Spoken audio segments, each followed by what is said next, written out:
Hello? Hello?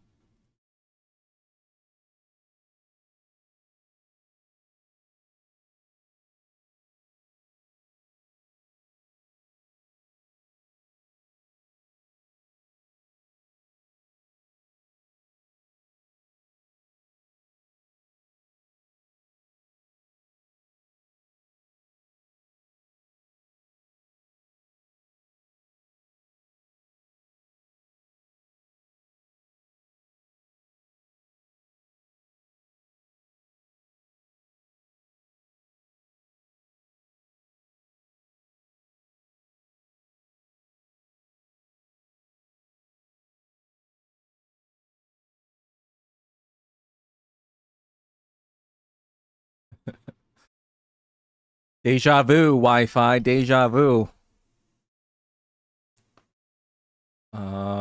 Hopefully. Wait, can you hear me now? I think you should be able can you hear me? I think the stream quality sucks. I'm not sure why. I don't even fucking know what's going on. I'm getting I'm getting goy raped, probably, by Mossad. Um so you're just gonna have to deal with the shitty fucking I guess I'm gonna be like, fucking not whatever. I'm goy raped. My stream has been goy raped. But yeah, as I was saying, sup nutritionalist, sup SARS, sup Richard, sup Chevy, sup nutritionalist, sup Wi-Fi, sup David. How's it going? Um, yeah. Holy cow, sup? Checking the star. As you can see, I was just telling earlier, packed up most of my books.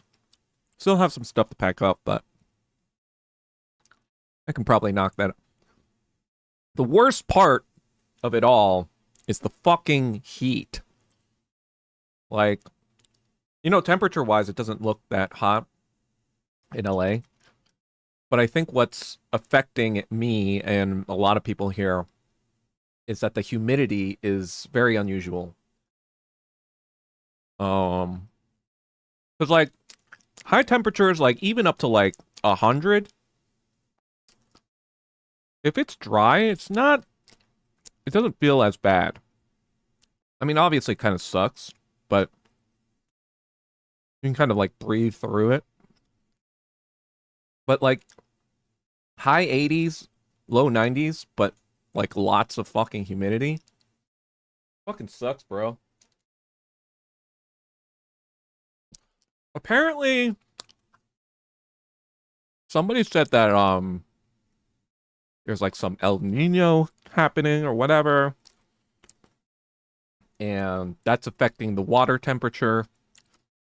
But for those who don't know, LA is obviously right next to the Pacific Ocean,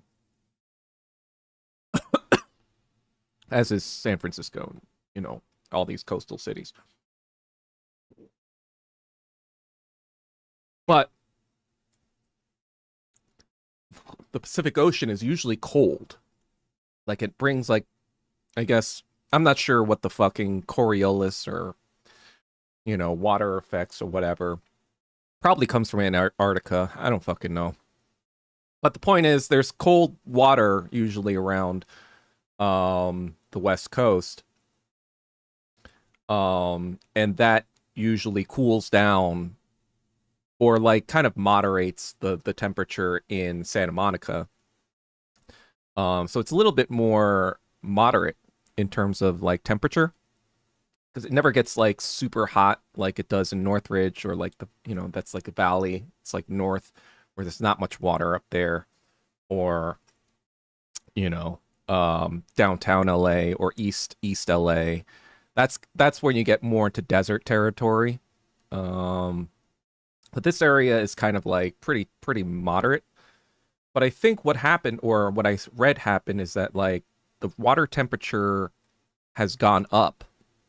So, when that happens, obviously there's going to be more moisture in the fucking air. Just more water is turning into water vapor, etc., etc. Earth science, blah blah blah. Um. So yeah, moving.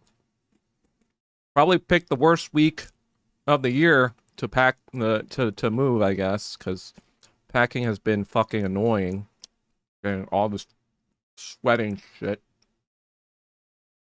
I can't like even leave my. So the only room in my apartment that has AC is my room because I have this big ass AC unit.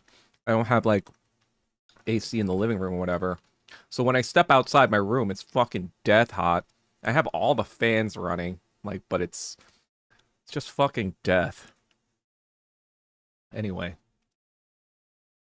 now that you're back to New York and seeing how the city's been ripe for destruction since de Blasio's tenure, would you ever risk jail time for self-defense? Wait, I don't get it. Why would I risk jail time for self-defense?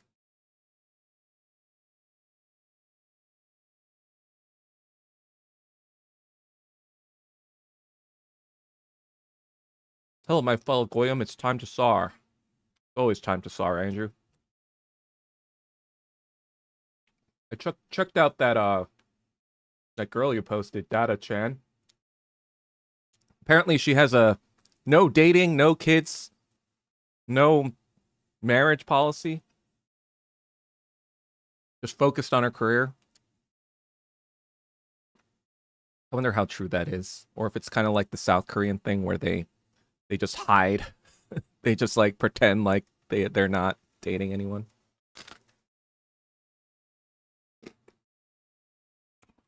That kind of like begs the question, like, you know, if she's in like, let's say, a romantic film, it's like how believable is that film? You know? She clearly doesn't have experience, right? But I don't know, whatever. She's cute though. If humidity is high, then yes, you can barely breathe. You can bitch. Yeah. Well, the thing is, in New York, I have my whole kind of apartment to myself, so the entire apartment will be air conditioning. Whereas, like in LA, I feel like when it's this hot and humid, because it's better temperature most of the year, you don't need like AC or humidity protection, whatever. But because of that, we're not prepared when it is humid. But in New York, obviously places are prepared because it's humid all year long. So I won't hate it in New York because they'll already have a bunch of places and it'll be walkable. In LA, it's terrible because like LA is not walkable. You have to fucking drive everywhere. But even my fucking car was hot. But in New York, you're usually inside, indoors, right? You're not really going outside when it's fucking hot as balls. You're like, there's places to just walk into and like get relief. But in LA, you're in the fucking middle of nowhere, walking around. That's like recipe for disaster. So, yeah, obviously, I've lived in New York, so I know how humid it gets. But the reason humidity sucks right now in LA is because A, we're not ready for it. Our buildings weren't made to like handle humidity. Or infrastructure, I guess. So it's a lot more intrusive, you know? Can't deal with the freezing temps. I actually don't mind the freezing temps.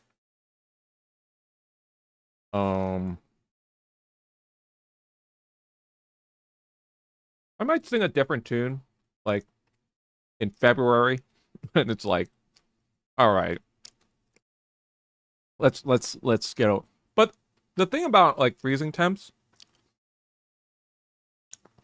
is that no one's like, well, first of all, no one's outside, but it kind of like provides this cool like little people are forced indoors, and almost kind of like, you know, it was kind of like the first few weeks of the pandemic where it felt fun, like you were in a fort, like with your friends and just kind of like hanging out. It kind of had this feeling of like, oh, we're just kind of chilling, you know. Obviously, that gets old after after months and months of that.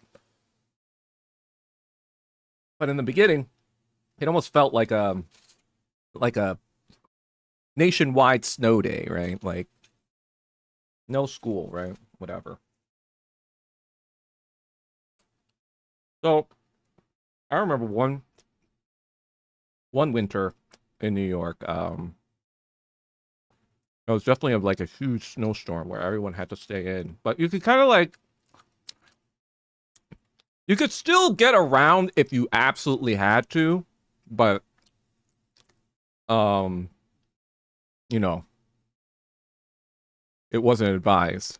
But then let's say you had like a friend or whatever, or a group of friends that kind of like live close by. You can kind of be like, oh, let's just kind of like hang out here and kind of like just chill or whatever for a bit. And that's kind of like what the dynamic is in New York, you know.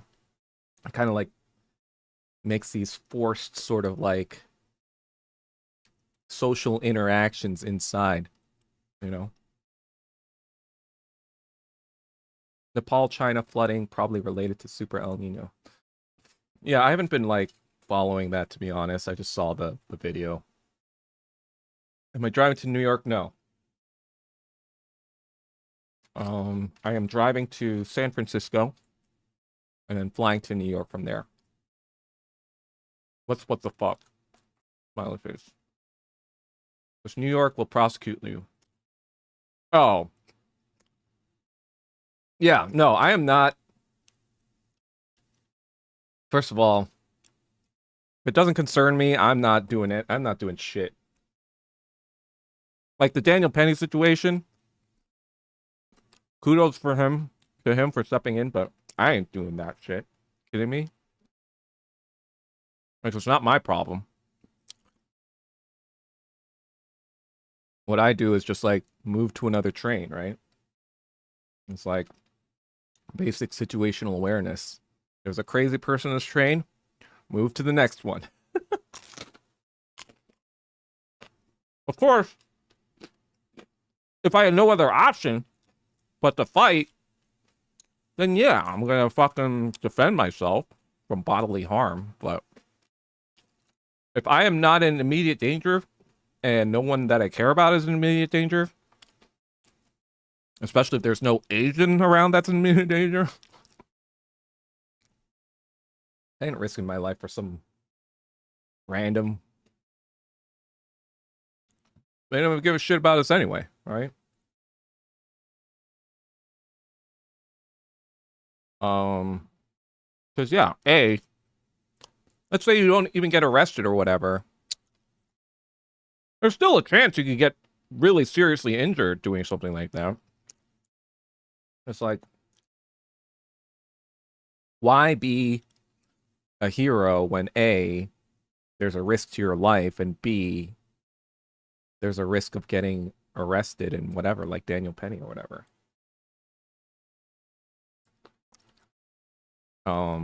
But anyway, looks like only only I was talking about.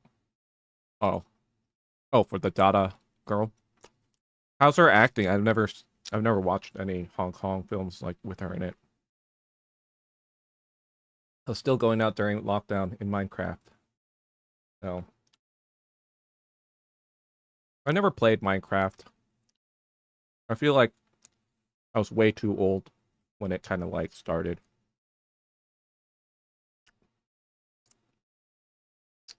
Wait, Data? Is her name Data?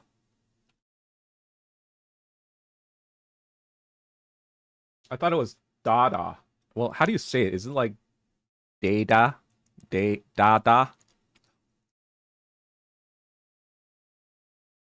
If your life is in danger, absolutely do whatever it takes to not die. Exactly. Sup, illustrious? You know, I don't really have a topic to talk about, to be honest. That's why I'm kind of like eating pizza, whatever. But Maybe just reflecting on my time in LA or whatever. You know, as I said, I'm going to New York. Um, the next stream will probably likely be in 2 weeks, which I think is around September 10th. Charlie Kirk's a year after the Charlie Kirk. Can you believe that it's been only 1 year? Like the Charlie Kirk thing feels like it was like ages ago, but it really was only a year ago. It just feels like since the Kirk thing, there's just been like so much crazy shit that's happened ever since. Yeah, it just feels like, man, that was just last year. It's crazy. And of course, it'll be like 3 years since the Gaza stuff. I don't even understand how people still don't call it a genocide at this point. It's just like, what else is this? And I read this book, I told you guys I read this book, Gaza, by Norman Finkelstein. And even then, it was pretty obvious that it was a genocide, right? But like the past 3 years, it's like they destroyed everything. Like, how are they going to survive? And they're blocking aid. They're literally trying to starve them out of existence. At what point is it like it stopped being the facade of it being a military operation like ended like a month afterwards.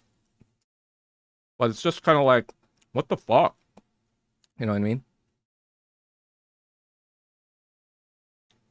But it kind of goes to show you that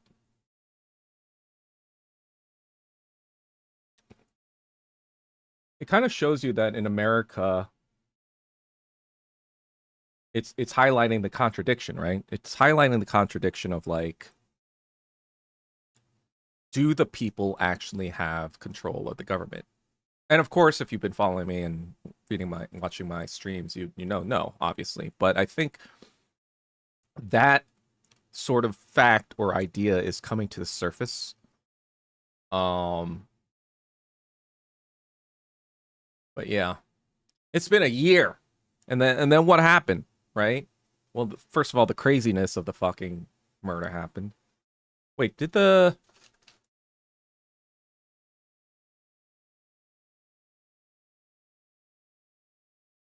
okay. The Luigi Mangione I thought was last year too, but that was 2 years ago. Or, at the end of 2024. So almost, but it just feels like there's been so much shit that happened since, there was the ICE shit, right?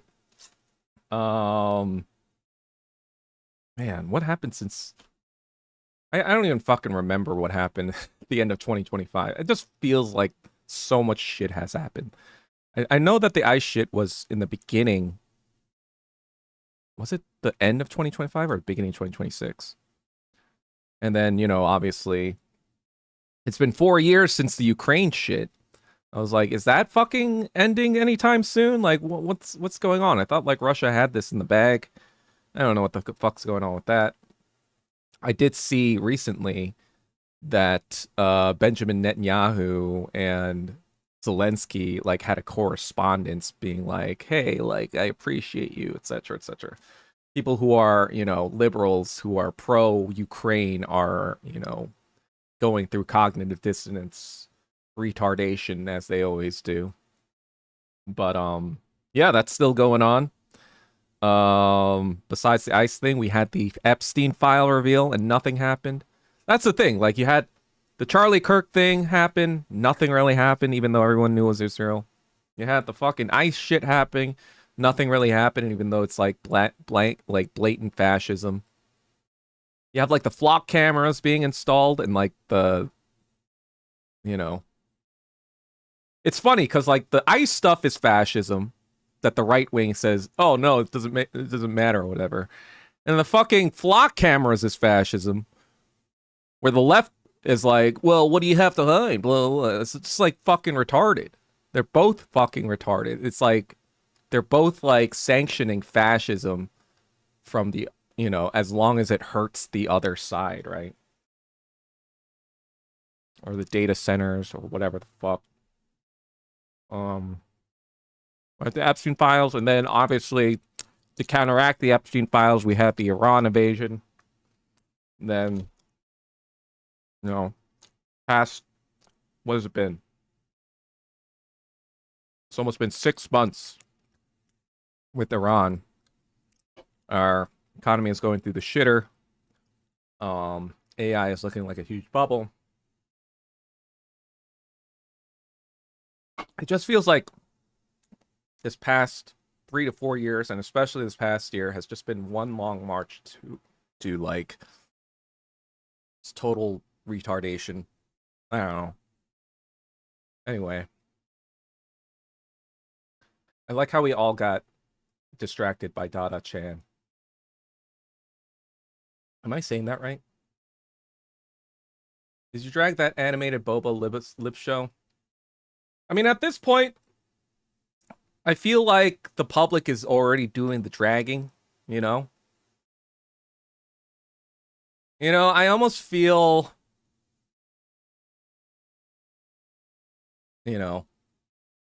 not, like even with this WMAF thing, right? Like I'm already seeing people that are not Asian guys kind of like taking Asian women to task and being like, no, that's not true. This cognitive dissonance, right? Like the cognitive dissonance that, like, especially, it is a function of this like feminist, like WMAF, the way that it's defended by Asian women is typically through this feminist lens of like, oh, the patriarchy, or men are always evil, men are always the bad guys, men are always the ones with more power, right? That's the way it's been defended in the past, 20, 30 years, when it started becoming more visible, right? It's always been like, oh, well, Asian men, well, they're more controlling, and that's why you don't hear about the domestic assault, because the women are too afraid to call out their husbands or some bullshit nonsense. They just make all this fucking nonsense up to, that isn't based in objective facts or reality or numbers in any sort of regard. It's just based on how they feel, right? How they feel about the patriarchy, right? And so I think this is why Asian men knew that feminism was bullshit from the get-go, right? Especially during the Me Too movement, especially when they went after Aziz Ansari for like literally nothing. You got your Harvey Weinsteins, right? The ones that were literally raping like actresses and hired a fucking IDF, like intelligence agency to try to clear his name and go after reporters and shit. You have Harvey Weinstein, you have like Kevin Spacey, who's just like raping dudes, I guess. I don't fucking know. You have a bunch of like whiteoids who have the actual power in the industry doing all this shit. And then you have Aziz Ansari, who's literally just fucking, and it was a bad date from the fucking obvious clout chasing dumbass bitch who wanted to have her dream of being like in a relationship with a Hollywood star. But obviously he was just seeing her as what she was. She was a clout chasing groupie that he was just like, oh, I'm just going to probably hit and quit it. That's what basically fucking happened. But then he was canceled, he lost basically, he Master of None turned into like the black lesbian show in the 3rd season. Just entire thing just fucking fell apart. And so like Asian men, like not that we're South Asian, right? But we saw this, right? We saw this, we understood the dynamic, we understood all the bullshit that Asian women taught say about Asian men too. And it just was incongruent with our experiences. So we already fucking kind of knew what was going on. It's just we still didn't have any sort of visibility or credibility or power to say any of this stuff, right? But like even with this WMAF stuff, now even white dudes are like, yeah, this is they're connecting the dots, right? It's like if this feminist thing is affecting me, then how is this feminist thing affecting Asian men and their women? So they're examining this dynamic for the first time with fresh eyes of like, oh, maybe the Asian women, maybe the feminist argument isn't valid here. Let me analyze that. Let me analyze the WMAF dynamic through this new lens where feminism is no longer like anything past the second wave is no longer respected anymore, right? It's just being looked at with a different set of eyes, different lens. Um and kind of like the whole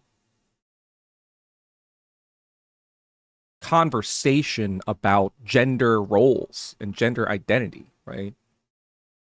Because the fact of the matter is, men and women are literally different, right? They're two different entities with, and they behaviorally they have different aspects to them because that's how biology works, right? otherwise, um,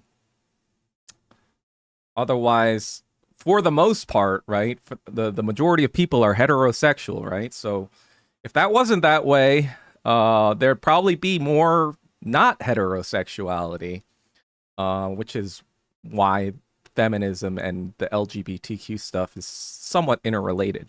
But that's a little bit more complicated. I have to kind of think about that before speaking more about that. But in any case, society, how is society even maintained, right? Well, it's a basic thing. There needs to be, men and women, right? And they need to be getting together at a pretty decent rate. And once they get together, they need to be making a certain amount of babies per year or babies per couple in order to sustain the civilization, right? That's basic, you know, that's like basic biology and basic math, right? But you've come to this point where, because of the alienation due to capitalism, due to social media, due to all these different things of people from this basic reality, this basic mathematical, biological reality, you have people concocting these sort of theories about like men and gender theories that are incongruent with this mathematical reality, right? And so we're seeing that now. We're seeing these kind of contradictions and sort of debates come to the fore. Um, and that's why, ironically, again, like if the WMAF thing was settled and in the bag, I'd rather not talk about it anymore. And so if everyone kind of accepted the WMAF mind virus as kind of truth, I probably wouldn't, because other people would be talking about it for me, right? Other people would be saying it, other people would be sharing it, blah blah blah. It would just be self-evident, right? That's the thing. I don't really like to talk about things that I feel like have already been settled. I'm kind of like, what interests me is frontier stuff that nobody kind of like gets, and I'm trying to like bring out to the forefront so people can understand it. That's kind of been my history with this, even this WMA mind virus stuff, Um, I remember distinctly like 10 or 11 years ago being like, this is just like mathematically obvious. If you just look at the fucking statistics, you should be able to tease out conclusions that there's something going on here, right? I mean, most of us have already figured that out, right? But it's just kind of like interesting how, you know, people's perceptions change based on like things you haven't ever foreseen, but are kind of like related. Like, in my opinion, the reason why more people are kind of turning into the WMF mind virus is because gender relations between, Western men and women have degraded to such a degree that men now no longer buy, or Western men no longer buy this feminist stuff. So they're looking for other sorts of data points to, confirm their suspicions or their research or whatever. And this is one of them, right? So yeah. Happy to put out the video. Hopefully it'll be the end all be all. But yeah. That's why I don't feel the need to drag. I guess it's the long-winded way of me saying that's why I don't need to drag the animated Bubble Lift Netflix show, because I think both Asian Americans and regular Americans both think it sucks and it's cringe. So it's just kind of like the tuxedo mask thing, where I'm just kind of like, now my work here is done. It's not, even though I didn't do anything, but it's more that like there's no more work to be done here, right? So obviously, I might have made a tweet that said this is retarded, blah blah blah, but I have no need to go any deeper than that. I feel like other people are kind of like saying that for me, right? Anyway, final meal for the LA stream. Should have had chicken parm instead. Go out with a bang. Unfortunately, there's not. I do get chicken parm from this one place, but it's called Enzo's. It's near UCLA. If you've ever been to UCLA, it's kind of like a campus pizzeria. But I've had chicken parm from there. It's okay, but it's not like great.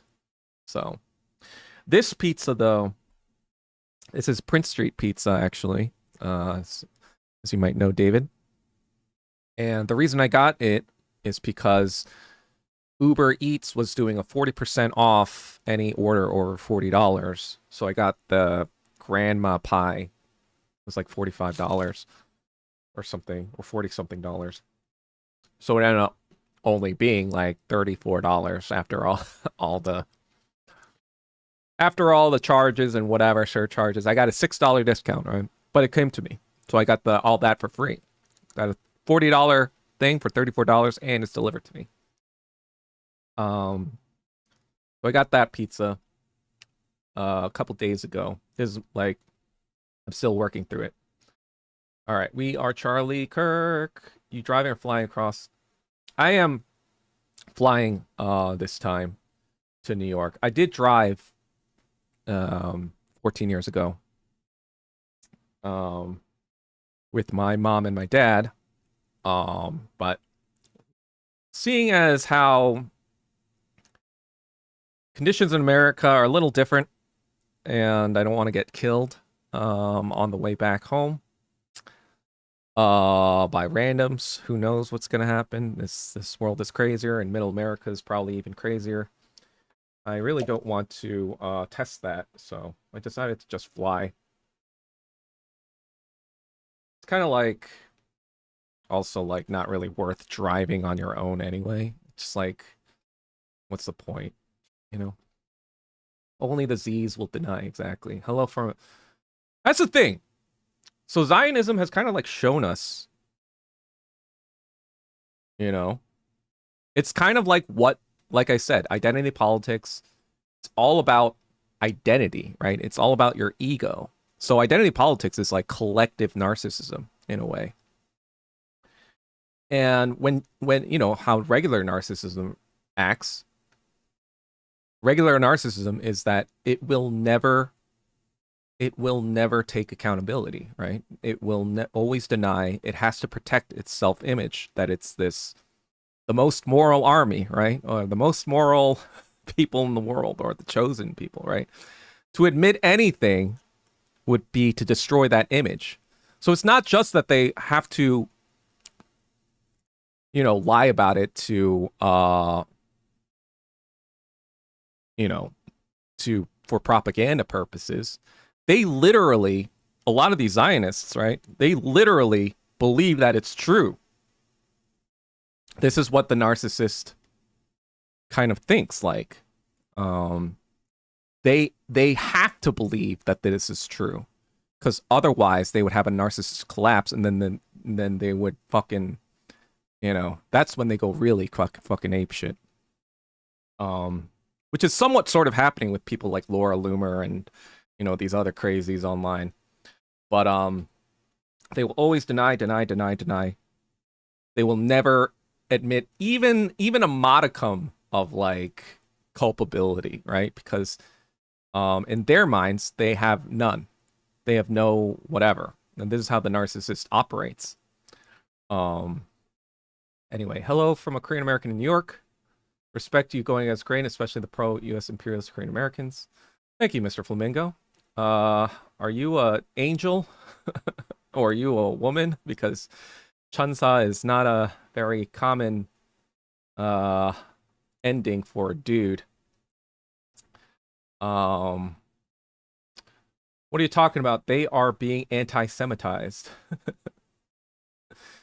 In a way, Koreans are the real like Jews of Asia, And what I mean by that is like we are the real victims, right?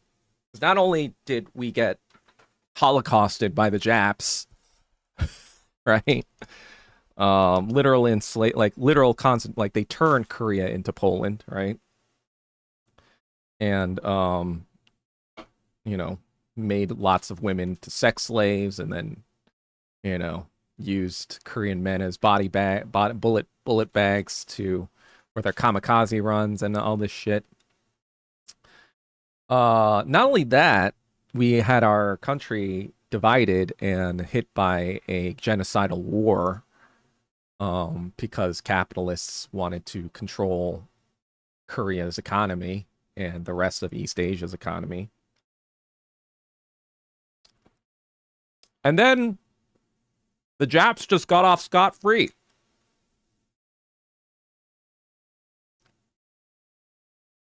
It was just kind of like, through the lens of a Korean, like a real Korean person who understands history, Jews have like nothing to stand on, They've only got billions of dollars from Germany and Switzerland and all these other places that they wrung money out of. And they have fucking all this money that comes from the United States. Right? And we never did anything to Jews. That's the crazy part. Anyway.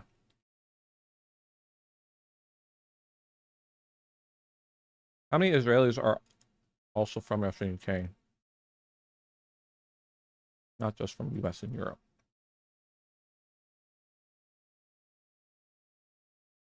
I think a lot of Jewish people left the Soviet Union after the 67 war. Because now they're like, oh yeah, we get to be genocidal maniacs now. That's why you have a lot of Soviet Jews who are like very fucking like imperialist and like scummy. Like Gary Kasparov, I think. Was he a Soviet Jew?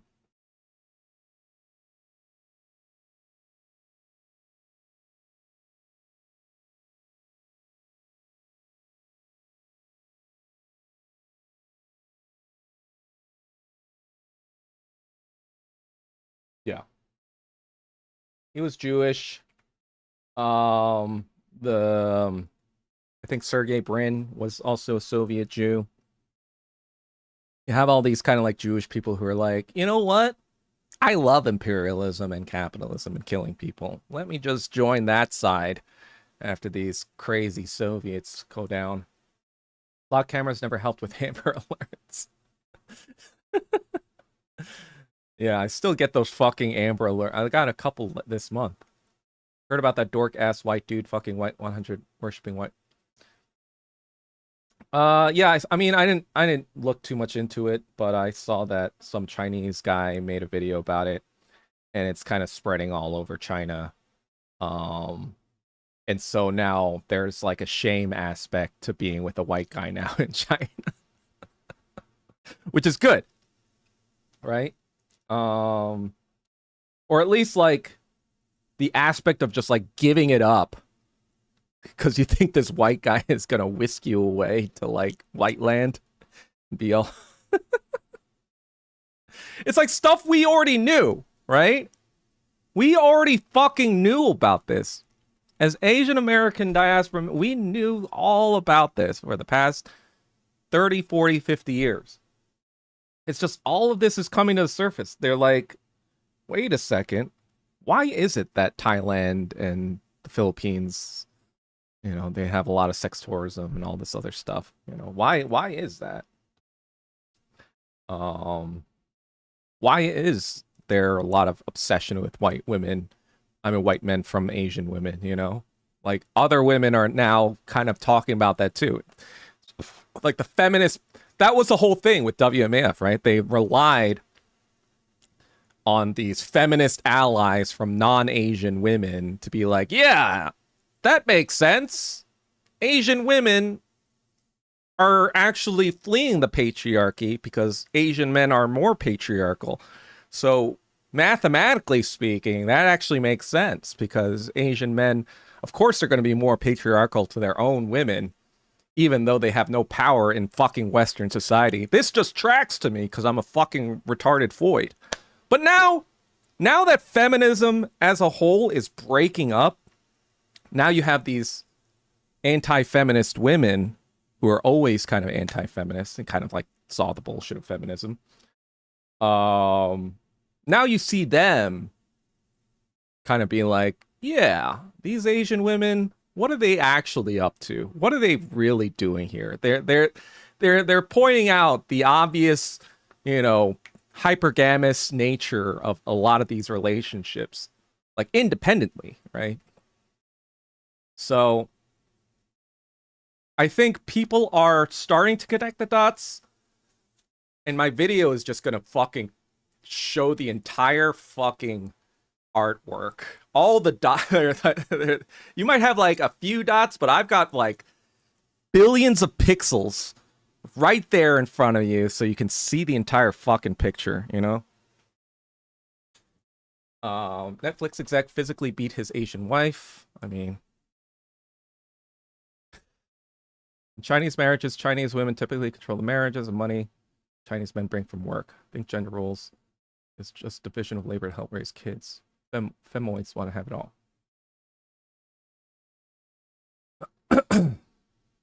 Hilarious thing about the great white feminist crash out that the white trash had unleashed this crap through Asian women to destroy Asian America for the past 20 years and has effectively gained momentum to swing back and now it's destroying white trash Westoid society. Exactly. They, like I said, South Korea, Japan, and even Asian America, we're like speed running through fucking Western liberalism and neoliberalism and capitalism. We show you what the ultimate conclusion of these fucking insane sort of fucking ideologies go to. Because, you know, we're Asian, so we want to speed run to the conclusion because, you know, we're more logically gifted in that regard. 20 years and has effectively gained momentum. So yeah, Arma is a real multi-generational bitch. WMA virus is far from settled. I'm not saying that it's settled, but it's just we can see that it's trending in the correct direction. AI answer traditional marriage in China. I know finances shows. Yeah. Should have gotten Howlin' Rays. Well, I didn't really want to leave my apartment. Again, it's fucking hot as balls. I'd have to stand outside to wait for Howlin' Rays in this weather. Get the fuck out. So fucking hot. Dating reality hasn't changed much, really. With first Chinese girls now? What's first Chinese? Do you mean first gen? Asian America makes for satisfying popcorn. Yeah. And if you have no broomstick, definitely no point in driving cross country. Boomstick. What's a boomstick? Oh, gun. Yeah. Both Koreas rose up with the shit, figuratively, literally. Jews have no room to bitch. Yeah, exactly. Koreans, we do anything to the Jews. Zionists, you didn't do enough for the Jews. Also, why Koreans in general are like the most blunt of East Asians. If I say zhizhi, zhizhi, Chinese girl would look at my Asian ass and say some pretty nasty shit. Dork ass white dude says zhizhi, panties drop. Remember, if this results in a bunch of ranks, do not catch. Do not catch the ranks! I mean, I think you'll know if it's a rank or not. Honestly, those Chinese girls deserve to be roasted. I have no sympathy for idiocy. Yeah. I mean, you got what you're fucking paid for, you know? That's all I can say at this point. You got what you fucking paid for. You had this fantasy of this white-oid, you know, you watched their Hollywood movies, I'm sure. You know, that's a Chinese girl in China. You watched all these romantic movies where the white guy whisks the girl off the feet in some stupid fucking retarded Hollywood bullshit like Twilight or whatever. You see them, you see all the white people, you know, these hot white men or whatever that are, you know, not only are they hot, but they're understanding and they're whatever. This is all fucking propaganda, you dumb bitches. And then you get with this fucking whiteoid who just fucks 100 of you, impregnates a few apparently. It's like, did you not read about history, about the Philippines, about Thailand, about South Korea, about Japan, about all these fucking rape factories they made after the Japanese had their rape factories? They just made them again in all these places. Never heard about that, you dumb boys? Well, you will soon enough. You will soon enough. On Bilibili, on YouTube, you'll see these videos. Well, we'll see. I wonder if Bilibili will take my shit down. I don't know if like my content will be allowed on Bilibili, to be honest. It might be I don't know. I don't know how Bilibili works. He wants to go to white man's wonderland. So she can only live in a cramped apartment with them. Superior calf genetics? Do we? I don't know. I did notice when I was powerlifting, again, I'm just an individual, so I have no idea if this is representative or not. But when I was powerlifting, I did notice that like my squat and my deadlift were growing a lot faster than my bench press. So I don't know if that's because I'm Asian or whatever, or specifically my body type, or I don't fucking know. That's what I did notice. I topped out, I think my 1 rep max for deadlift was like, I want to say like 385. My max for squat is probably like 335. I want to say. And then my 1 rep max, I never hit 225 for bench. I think it was like 210. But I could never get that 2 plate bench. You know, that's the thing you want when you're powerlifting. But I was able to get like, you know, pretty high squat and deadlift. So I was just kind of like, I don't know. I don't know if it was doing something wrong or whatever, or if it was just my genetics. But that's my anecdotal account. I don't know if that means anything. Not recorded, but I'll bet the indigenous were grape. Yeah, I mean, um, I deadlifted like 10 years ago, and I didn't like it since kind of got like thicker in the face too, and um, I wasn't doing the cardio and I wasn't doing the cutting. I wasn't doing the fucking. I was too lazy to do all that, so I was just kind of like, you know what, whatever. So I'll probably be doing more Wing Chun exercises once I'm in New York. The reason I'm not able to do them here is because, like I said before, this past month has been fucking death, and you know, I can't really do exercises here. I just do like I have my dummy here, but I really just do my dummy exercises here. But there's other kind of like more forms and other stuff that I have to do in the living room. And I feel like once I'm in New York, I'll be able to just do that. You know, I got, you know, something for my seafood that I'll try to do every day when I wake up, like stretches and all these other kind of exercises. So hopefully you'll see me a little bit more swole. I won't look like swole, but I'll be a lot stronger in a lot of ways. So we'll see. I'm kind of like, yeah. I wouldn't in Wing Chun. You're not actually supposed to do some you're not really supposed to do like bench press or curls, because that kind of like limits your mobility. So I probably won't do like powerlifting again. Maybe some squats. Probably not even deadlift either, because I just feel like deadlift. Like I use the belt and everything, but I still feel like it's a little risky, especially at my age. I don't know. I don't really want to do Brazilian Jiu-Jitsu, to be honest. Because it's just kind of like I feel like Wing Chun is actually more applicable, since Brazilian Jiu-Jitsu, it's really only useful if you can get them in a hold, right? It's only like you have to be able to like grapple them or whatever. But if they're like fast and quick and moving out of the way or whatever, and it can strike you, then it's kind of like not that useful. Obviously, if you can get them in a hold or whatever, then it's GG. But then if you can and they're striking you and like they get a good strikes in, then you're done too. So, you know, it's all about like situation. I mean,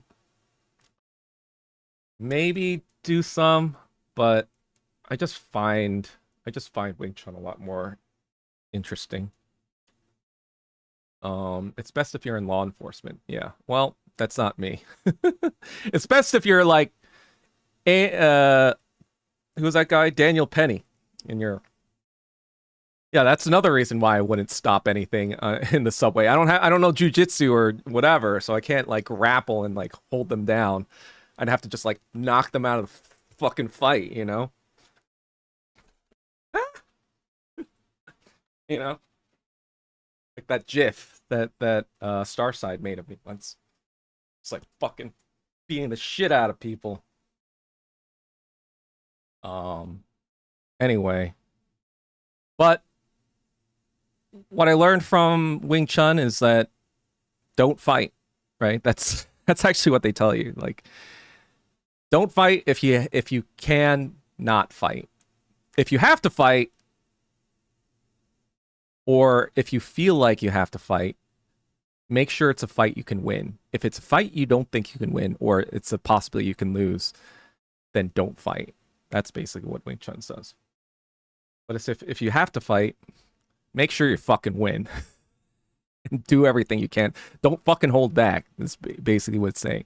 If you do decide you have to fight, then use everything in your fucking wheelhouse.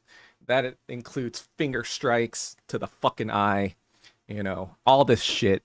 that is not legal in in MMA. Finger strikes. That's why you gotta you gotta train your push-ups. So like, because if you're in a bind, sometimes you could finger strike them in the fucking eye, and then boom, boom, boom, boom, boom, boom. Yeah, that too. Because yeah, if they're grappling me and it's not a fucking real MMA fight, then yeah, I'm using my fucking thumb strikes into their fucking torso. I'm using like fucking, you know, elbows, strikes, whatever, anything I could fucking use, right? And I'm training all those things in Wing Chun. So that's why you train with finger push-ups, so your fingers are strong enough to fucking like cause some real damage, especially to pressure points. Anyhow, but I may train some grappling stuff later on, but at this point I'm more interested in the Wing Chun stuff. Exactly, Asian movement. Go for the eyes and balls. BJJ is the diet JJ. Learn the regular JJ. Why is it the diet JJ? I did do jujitsu for like a month 5 years ago, and or 2 months or whatever. But the place I moved like all the way to the west side. This place was in the east side, so I stopped going once I moved. So I actually have a gi. I have a jujitsu gi, but one thing about jujitsu that's good though is that you do get in shape really quickly. So maybe I don't know. Maybe I will take class or I don't know. See if I can find something simple or easy.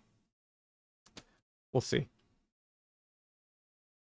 Oh God, it's so fucking hot. I'm like sweating right now, and like the AC is on. Fucking sweating.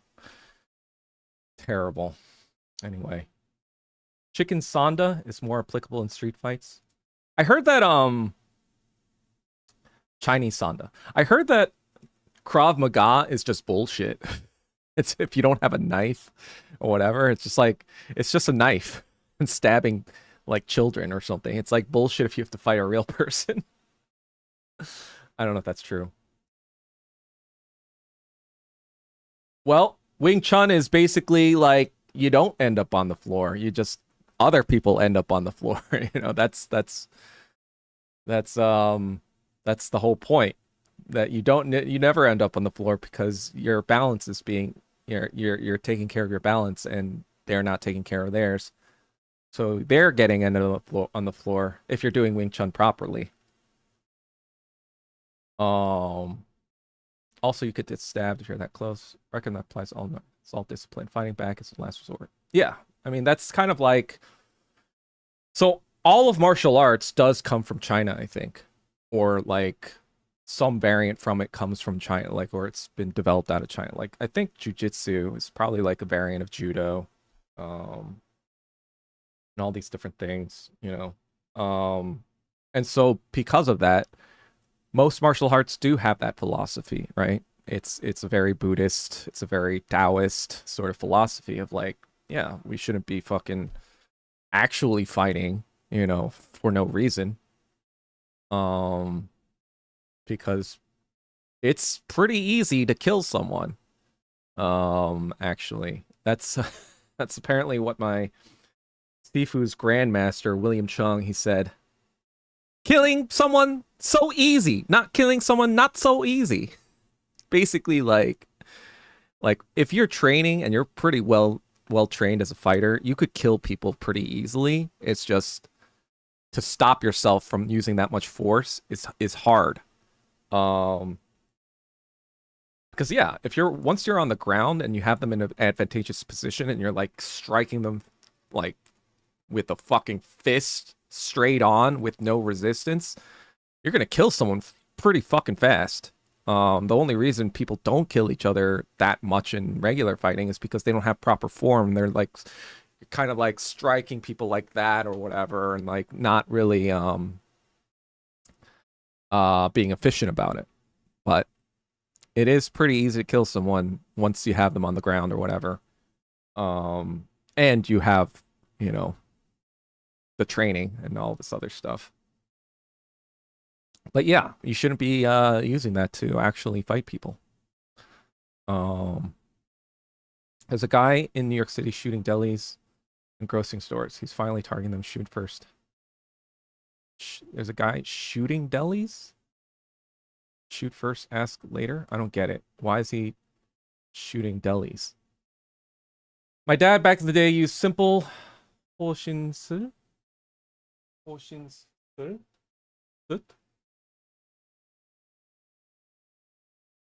Can't read that. Portions. From getting stabbed by catching a black dude stealing menois.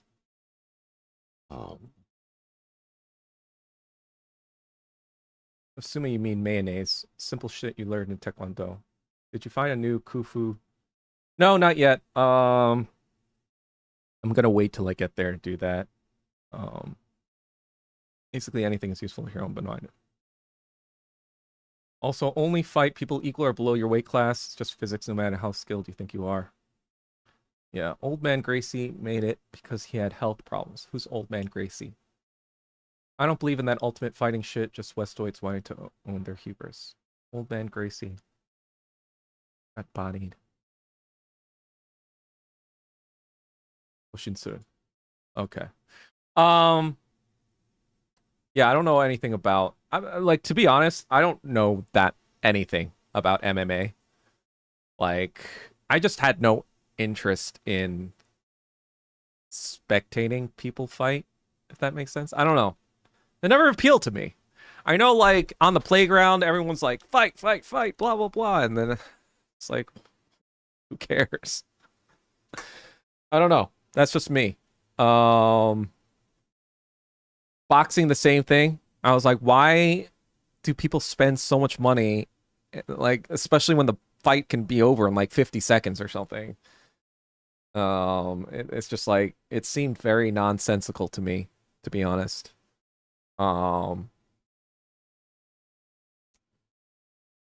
Especially since like people can get hurt still.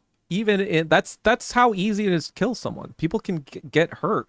They do get hurt a lot in these fucking sort of fights. Like they, even Muhammad Ali, for example, he was the greatest, and he still had like brain damage from CTE, right? So it's just kind of like, I ain't about that life, And I feel like, I don't know. Though I guess you do have to spar a little bit. I haven't really sparred, except with my Sifu, but that's not like, he adjusts it based on like how strong I was. So it's not really like sparring. It's more like training. Anyway, the killer is Jesus Acosta. He basically shoots random people. People are on high alert. Well, wait, why was he released after killing someone? What? If the FBI is on high alert, why would be released? Looks like those flock cameras are doing their job, right? I heard that they were going after some dude old dude who picked up like $30 off the ground, and they caught it on a flock camera, and they're going, but they can't catch this Jesus Acosta guy who's like shooting like. They have flock cameras literally all over New York City. How the fuck do you not catch serial or killers or whatever? Simple punch to the bridge of the nose can kill you. Yeah. It's just too easy. But yeah. Who's the mayor? Oh yeah, Mayor Mamdani. So you tell me, New Yorkers, what can I expect from Mamdani? It's not that different, right? I heard that it's not that different. Like, New York is not really, it's just whatever. Oh, this is the guy.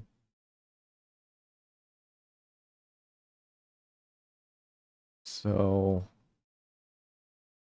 victim speaks out as manhunt continues for suspected gunman. One in 2 deadly shootings. Manhunt continues. Killed 2 people days apart in New York City. First happened restaurant in Brooklyn. And then a bodega in the Bronx. Well, it's a good thing I live in Manhattan, I guess, right? Another man who was shot inside the Brooklyn restaurant, covering in the hospital. How he believes he tricked the gunman into not killing him. Mohammed Russell. Hey, they don't call this an anti-Semitic attack, even though he's Muhammad. It's technically a Semitic name. So it's literally an anti-Semitic killer on the loose, gunman on the loose. 31-year-old Jesus Acosta in connection with both crimes. Why is he not arrested? My life is not safe. That's a good question. Why is he not arrested? Russell said Acosta stormed American Best Wings and Pizza in Brownsville, shooting him in the leg and then shooting his friend co-worker in the head. Yusuf, another Muslim, probably.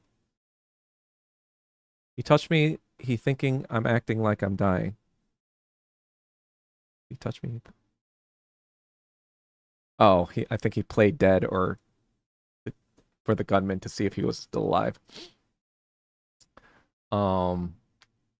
Costa has 13 prior arrests, starting with armed robbery when he was 14. He served 10 years in state prison for shooting a man on a subway platform and was released on parole in April. What? He served 10 years? Why is he not serving a billion years? Costa is accused of walking into 149 Grill in the Melrose section of the Bronx, pulling out a gun and shooting customer. Oh, God. Maybe I should just move in with my mom in Westchester. Mayor Zoran Mamdani was asked about the decision to release Acosta. I think first and foremost,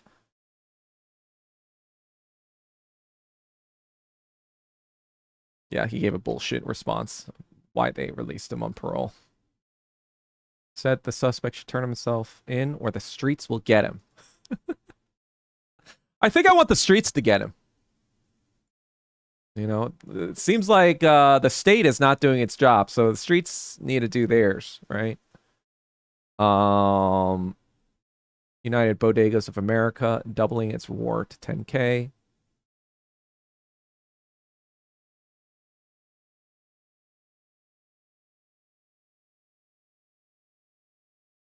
We are advising every law-abiding bodega owner to apply for a pistol license.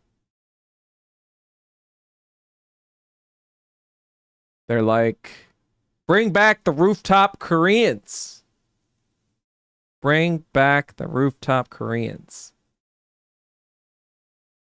I mean, Westchester is definitely more safer. I mean, it's literally the fucking bougie suburbs of New York. Anyway. Let's see. Yeah, I saw that video Wi-Fi. Nothing different, just left people have some to pro-Palestine with. But that's not even, like, he's not even fucking pro-Palestine. He's like a fake. New York was always corrupt. Nothing new with Mandani. New York is sort of free-for-all, encourages bad behavior. I mean, LA's still the Wild West, Andrew. Let's be fucking real. You know, the fact that I had to sell my gun, you know, I do feel safer in New York. For the most part, they shouldn't have a gun, right? It's pretty draconian. New York, Chinatown, lots of homeless dudes standing by Chinese stores to ask for money. Yeah. First they fucking hate crime us, and now they want to beg for fucking money. Get the fuck out of here. Get the fuck out of here. You know what I mean? I'm sorry. I don't fucking give a shit. Lump and prole, you've made your choice, you know? They still building that prison. Yeah, exactly. That they're literally fucking trying to, you know, dump the fucking lump and pearl into Asian people's shit. Yeah. Soylent Green. It's just like,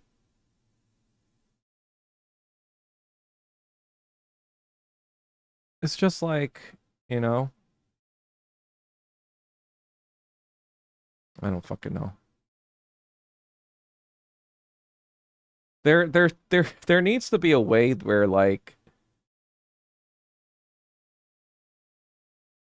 there just needs to be a way to like there should be, in my opinion, there should be like a shelter with all the fucking shit, but it's in like, you know, it's in Long Island or something, or New Jersey, or like a place where they can't get back into the city that easily, right? Because like if you just fucking release them in the middle of Chinatown, for example, what's to stop them from going back to wherever they came from too, right?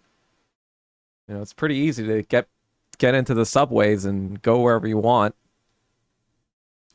But if you throw them outside the fucking subway range and make the like all the homeless shelters outside of the city, now they have to go to fucking whereverville and they have to stay there and actually get the fucking rehabilitation shit that they need to get their lives back on track. But yeah. The current situation is, well, don't put them in Westchester. They're never gonna. Well, maybe, you know, like if there was like a shelter. That's the thing. Like if there's a shelter that has all these things that, you know, they're already paying a gajillion dollars in the city to shelter them, right? Because real estate in New York, even if it's shitty, is fucking expensive as fuck. Not that Westchester real estate is that much cheaper, so that's why I'm thinking New Jersey. But like far away enough. Like it can't just be Westchester either. That's too close too. It needs to be like central Jersey, you know? Where it would take a lot of effort to leave and go back to New York. Ship them to Alaska. Well, I don't know. I don't know if that would work out. But in any case, whatever we have right now is definitely leading to anti-Asian hate crimes. So there needs to be a change to that. That's for fucking sure. Anyhow. What else am I looking for? Well, I still haven't worked on the the video yet, to be honest. I'm still kind of like, now I'm just kind of in like, well, I'm packing and whatever. I'm just kind of not in the right mindset to work on it. I might work on it once, you know, I'm in San Francisco.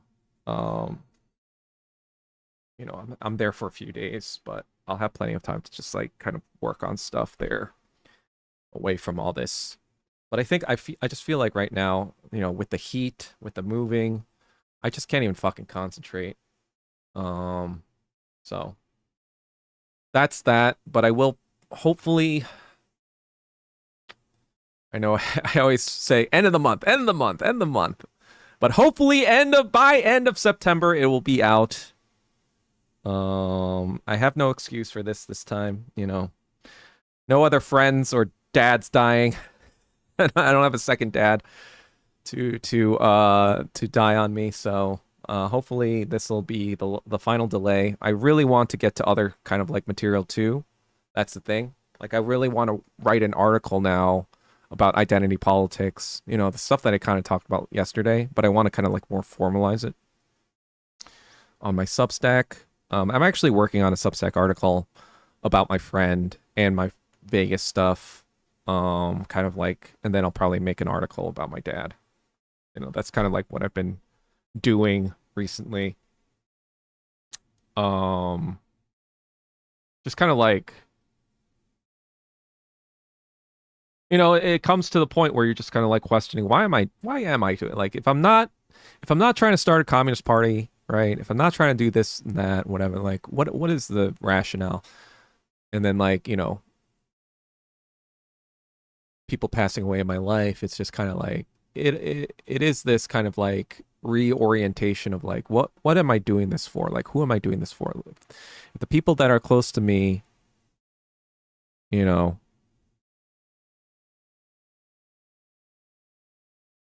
are no longer here, right? It kind of like I just feel like with anything death related, it kind of like reorients like the idea of priority, like what takes priority in my life, or like what do I want? Because like when a person dies, they're like their legacy now is made bare, right? And their entire life meaning has come to the forefront, because it's ended. You know, it had a beginning and a middle and an end.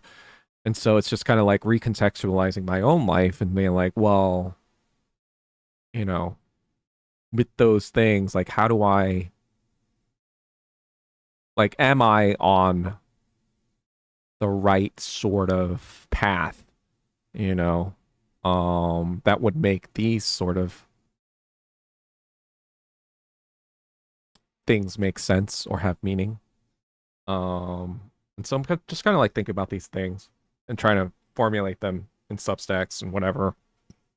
You know, I haven't forgotten about the video, but it's just, I just feel like my own mental process. It's almost like you know, it's like, let's say it's like your digestive system, right? It's like you got a huge shit in your large intestine, but you ate all this stuff, you know, and the stuff I ate is the WMAF stuff, and the shit in my intestines is dealing with my grief. It's almost like I have to shit out my grief first before I can focus on the food that I just ate, you know? So I'm kind of like doing that a little bit. Have a kid. Well, I need to find a girlfriend first, you know. You skipped a few steps there, you know. Find a girlfriend, marry said girlfriend, and then have kids is probably the third step. So I'm still working on step one, though. On that note, in New York, I feel like I'll probably have a lot more options because, like, well, I got a haircut from my stylist, and he was just saying like, yeah, you're gonna be fresh meat, you know. I was like, yeah, I guess that's true, you know. Like, even though I was there obviously from 2006 to 2012, I will be fresh meat in a lot of people's eyes. So like, as long as I just keep the fucking communism on the DL. But I think it should be better in that regard. Just also just because it's easier to meet people. I've talked about this before. It's just easier to meet new people in New York. Like, so much more easier. Just like walk out, go to the fucking bookstore, public library, coffee shop, bar, whatever. You could just meet a lot of people. I think yeah. That's kind of like what my next couple months looks like, you know, getting settled, meeting new people, finishing this fucking video, and then working on additional Substacks. I still want to make the Better Call Saul fucking video by the end of this year, because I made it at the end of last year. And I didn't even intend to take this long. It's just like, in the beginning of 2026, I was like, I'm going full throttle, full whatever. And then, like, obviously my friend dying, and then my dad dying, and then all this fucking bullshit in my life kind of put a break on a lot of that. A lot of the progress was yeah, I was distracted by a lot of that. Well, not distracted, but like, you know, I had to deal with my actual real life, you know. And so 2026, it's funny because I was like, 2026, this is my year. This is gonna be it. I'm gonna fucking make a video every month that's gonna be groundbreaking like this. And I'm gonna be writing articles and shit. And doing what Lenin told me to do. Iskra, Spark, just fucking making propaganda left and right. And honestly, it's probably been one of the worst years of my life. So just goes to show you, best laid plans of mice and men, right? And hell, there's 4 months left, so who knows what terrible shit can happen to me, just the worst fucking weather in my entire 14 years in LA. The worst week has to be the last week that I'm here. Lots of terrible shit can happen still. I'm sure. Who knows? Maybe I'll just fucking die. But it won't be from suicide, all right? So remember, it was never suicide. Blame this if I ever die in an unexplainable way, it was fucking CIA Mossad, so or I guess maybe the South Korean CIA. I don't fucking know. Anyhow, let's see. Titanic, Rikers. Let them get mauled by polar bears. Can we not think about the bears? Your WME piece is going to be fire. How do you know? What if it's just terrible? You don't know. Move to Vietnam, brother. Good place to simplify your life. Agree with Starside. Well, I mean, if Dada, whatever, what's her face? Dada Chan decides to quit her no threes, says, it's been a nice career, but I am in love with this Korean guy and I want to have his babies, then yeah, sure. Well, I'm on it, guys. Just I did end up following her on Instagram.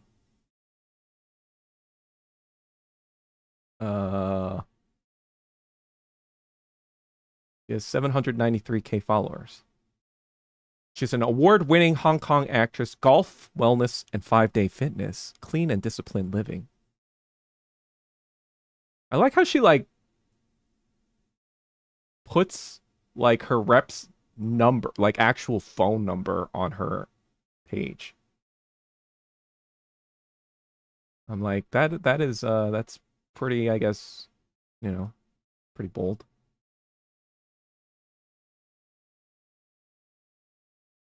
But I'm just kind of like, look, I think she's 37.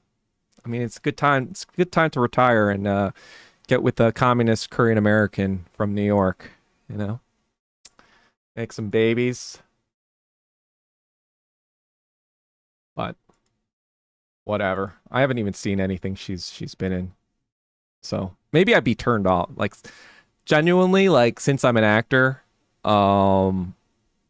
I can't stand women with bad acting, even if they're hot. I just can't. The respect level just wouldn't be there. I would just be judging them the entire time, One actress like this is Anya Taylor-Joy. Is that her name? Anya. Yeah, Anya Taylor-Joy.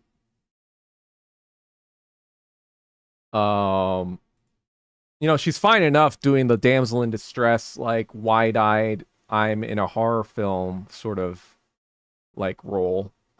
That's what I first saw her in Split 10 years ago. You guys know that movie? But then when I watched her in Peaky Blinders, opposite Cillian Murphy, I was like, nah. It's bad. This is bad. This is cringe. Because Cillian Murphy is great. So when you're next to a great actor, it's so apparent if you're not bringing it. If you're not even fucking. And that's the thing. You should be able to bring it when an actor is that good. But if you're not even able to do that when a great actor is, giving you all this fucking shit, and you're not doing anything with it, that's so apparent. It's so obvious, and it's so oh, you don't you're not in this scene. You're not in this moment. You are in your own fucking head. You're in your, I'm sorry. I'm being an acting snob right now, but you know, that's what it is, I did go to conservatory for 2 years, so I think I know what I'm talking about. I just also, obviously been in LA and watched a ton of shit. Read a bunch of fucking acting theory, etc., etc., Stanislavski, whatever. So I feel like I know what I'm talking about. That's a great analogy for your WMAF turd. Exactly. It's I got a bunch of turds in the queue, so I gotta wait till I gotta kind of like I might not even release some of these things. I just gotta write it out. That's what I realized. I was like, do I really want to write this? Last night I was starting to write the Vegas one. It's both about my friend, but it's also about my time in Las Vegas. Um, it might be more about my Vegas stuff than my friend, to be honest. Um, but my friend was a huge influence in my Vegas memories, right? So that's kind of like why I'm kind of talking about him. And so it is this kind of thing where, it is, in my last trip in July, I know I kind of talked about this a little bit, but it does feel like the Las Vegas stuff is also kind of tied to my Los Angeles life. And so it almost feels like it's a end of an era in multiple ways. Like it's the end of not only my LA time, but also like the era of me being in Las Vegas, especially like every year, since 2005, pretty much. Yeah, I think there was only like 1 or 2 years in the past 20 years that I haven't been to Vegas. So it's played a pretty significant role in my life, to be honest. But I think next year, it's very possible I might not be in Las Vegas at all. We'll see. We'll see. Depends on if I have some money making ideas. So we'll see if any of them pan out. That's what I'm also hoping to do. I don't, again, remember, I really don't want to have to ever make money from this stuff because I feel like that kind of dilutes the purity of what I'm saying and what what I am about. So I am kind of like thinking about making money in different ways. But rest assured, Andrew, I will still be selling the shirt once I get there. I just need to get organized. As you can see, it's kind of my mind is a fucking mess, especially after everything. Anyway, just go to the Philippines and get a baby. Fuck that. Richard has better idea of Vietnamese girl. Actually, that is a better idea, to be honest.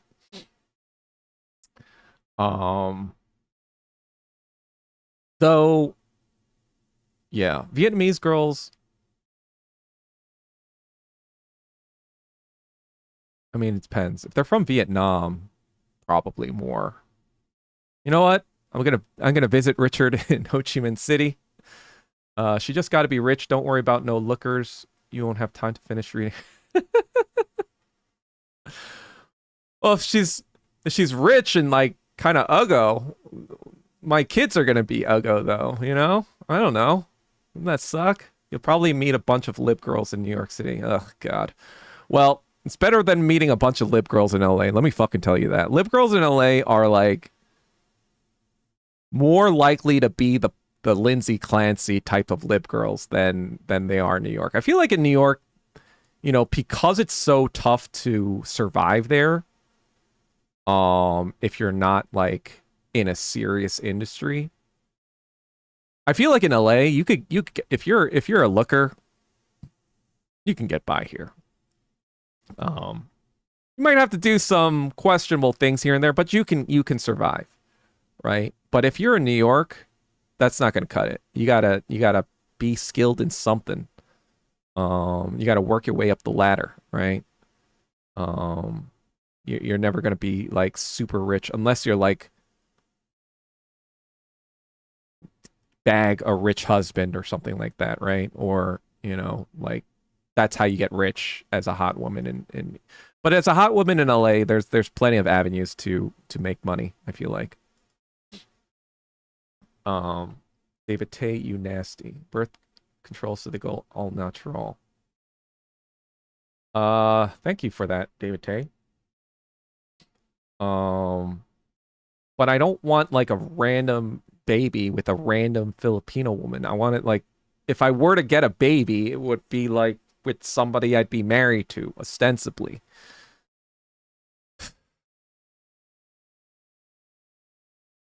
Anyway, let's see. Will you be going depth specifically on Lalo Salamanca? Actually, yes. So in the first video, I actually don't tell you who Hector is. And there's a reason for that. I don't know. I don't know. I guess I can spoil it since it's you guys, but Hector Salamanca is Trotsky, is Leon Trotsky. And in the theory that I have. And so if Hector Salamanca is Leon Trotsky, that means Lalo is Lev Sedov, his son. And it kind of also works out in the timeline because in the Breaking Bad timeline, although Trotsky or Hector kills Gus, right? Or Trotsky kills Stalin, like in the analogy. In that moment, he is actually in my theory, he's Trotsky when he's normal, and then once he's paralyzed, he turns into Khrushchev. And I'll explain all that and how that works, but Trotsky or Hector does die in that scene, right? And it still works out in the timeline. Trotsky is killed in Mexico in 1940. In the Breaking Bad timeline, it's 2009 when Hector Salamanca died, which is 1940 in that timeline as well. So it all kind of like lines up and works. And then in the Better Call Saul timeline in 2004, that's 4 years before 1939.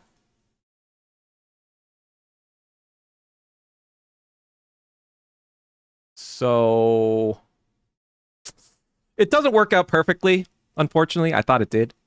But Sedov dies 2 years before his father in 38.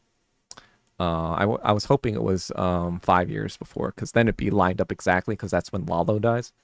But the reason I say Lalo is Lev Sedov is because, you know, even though it's his uncle still, there is more of a kind of like he's Hector's like representative, if that makes sense. He's like the one that like understands Hector the most out of all the Salamancas. And so in this theory, that would make Tuco Bukharin, and then that would make the twins, they would be Zinoviev and Kamenev. So that would be the I'm spoiling the theory a little bit for you communists out there or Marxists out there who kind of know who those people are. But that's what I believe is going on in Better Call Saul. It's basically the 1930s, during which, you know, Stalin is having all these show trials with the Trotskyites and cleaning house, so to speak. And so and then in the entire context, the cartel would represent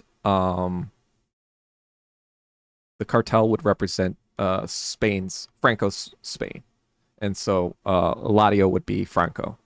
I don't think I go over that too much. I do talk about that a little bit in the Breaking Bad video, but I'll be talking about more about that. And then in the Better Call Saul video, so that's the cartel storyline, right? So then the Saul storyline is more about the Irish Revolution. I think that Chuck and Jimmy are two Irish revolutionaries. I think one is Eamon de Valera and the other is Michael Collins, I believe.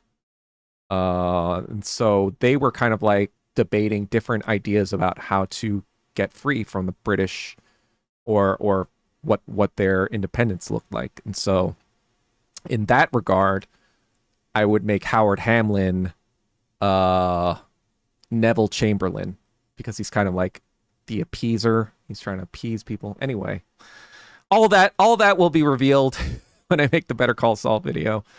And so I think in that regard also, Kim Wexler is either Rosa Luxemburg or Hannah Arendt. I haven't decided on who yet, but this is where my mind is going. So anyway, Filipinos, every time you leave a place, so many eventful things happened. Remember when you left? Well, that was yeah. I have hopium, brah. Hopium for what? Could be work business number. Doug the theater kid. Lol. Yeah, I mean, well, I wasn't theater kid. Um,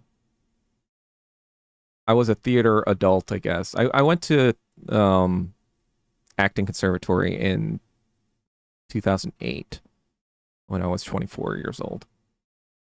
I never did anything like that prior to that. I did take a theater class in college, but it was like public speaking. It was more of a public speaking class. Um, but yeah, I didn't really do like a formal acting thing or whatever in high school or college. I more did like music stuff, music related stuff. Like I played in a emo rock band.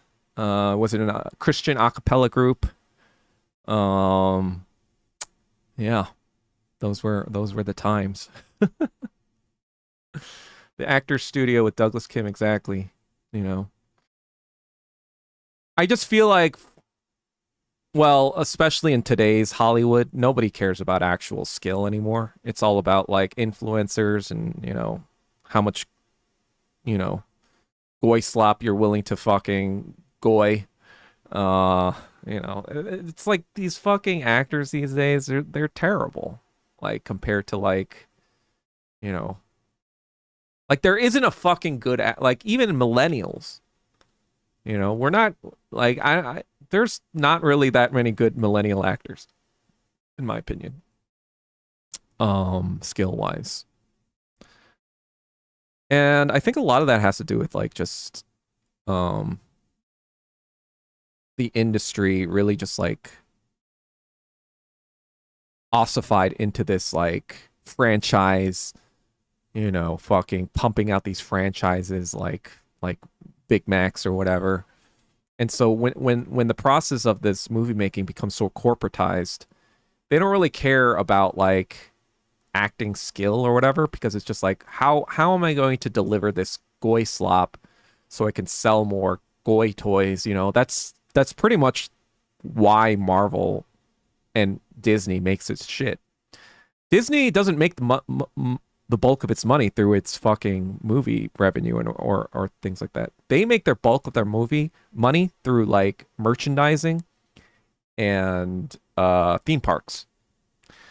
So they make content in order to sell more shit, right? So they don't really care if that content is actually good or not. I mean, they care to the point where people buy more of their shit, buy more of their goy toys.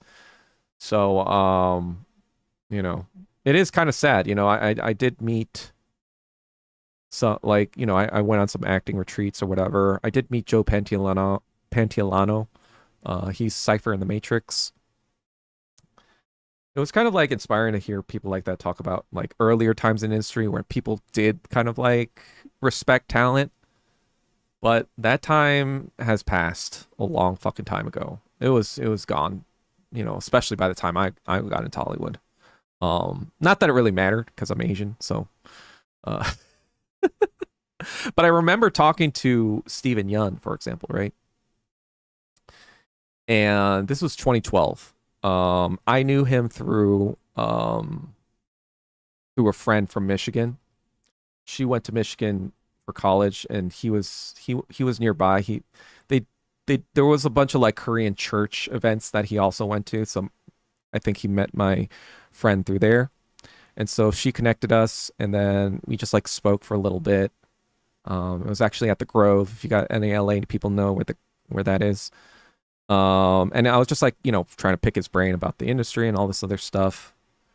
And he was like, yeah, like the truth of the matter is like there's not that many good Asian actors out here. Cause like when I audition, whatever, blah blah blah for stuff, a lot of casting directors be like, where did you come from? Like, with like most of the Asian guys or Asian actors we see are like not good, but like where did you come from, right? He actually went to Second City in Chicago, and so he had some formal training there as well. Um, but yeah, a lot of people, early people like pre Steven Yeun, like pre 2010s, uh, especially Asian American actors, they were terrible. They had no formal training, and that makes sense, right? Like our parents never was like, yeah, you should be an actor. You should go to school for this. You should train in this. There was none of that, right? It was more like the people who were there kind of fell into it somehow, some way, but they never had this like super deep training or anything. It was just like, oh, we need an Asian person for this role, so let's get fucking Short Round, right? That was basically how people got cast back then. It was like, oh, we need an Asian role for this. It's not that important, so we can pretty much grab anyone and they'll be fine. So yeah. Zena Blahuska. Who's that? Zena Blahusova. Czech actress, singer, musician. Wait, why are we talking about Zena Blahuzova?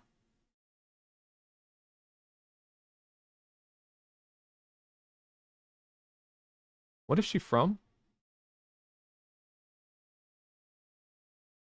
I've never heard about her. Based in Shanghai. Oh, interesting. Is she like the token white chick in like Chinese movies?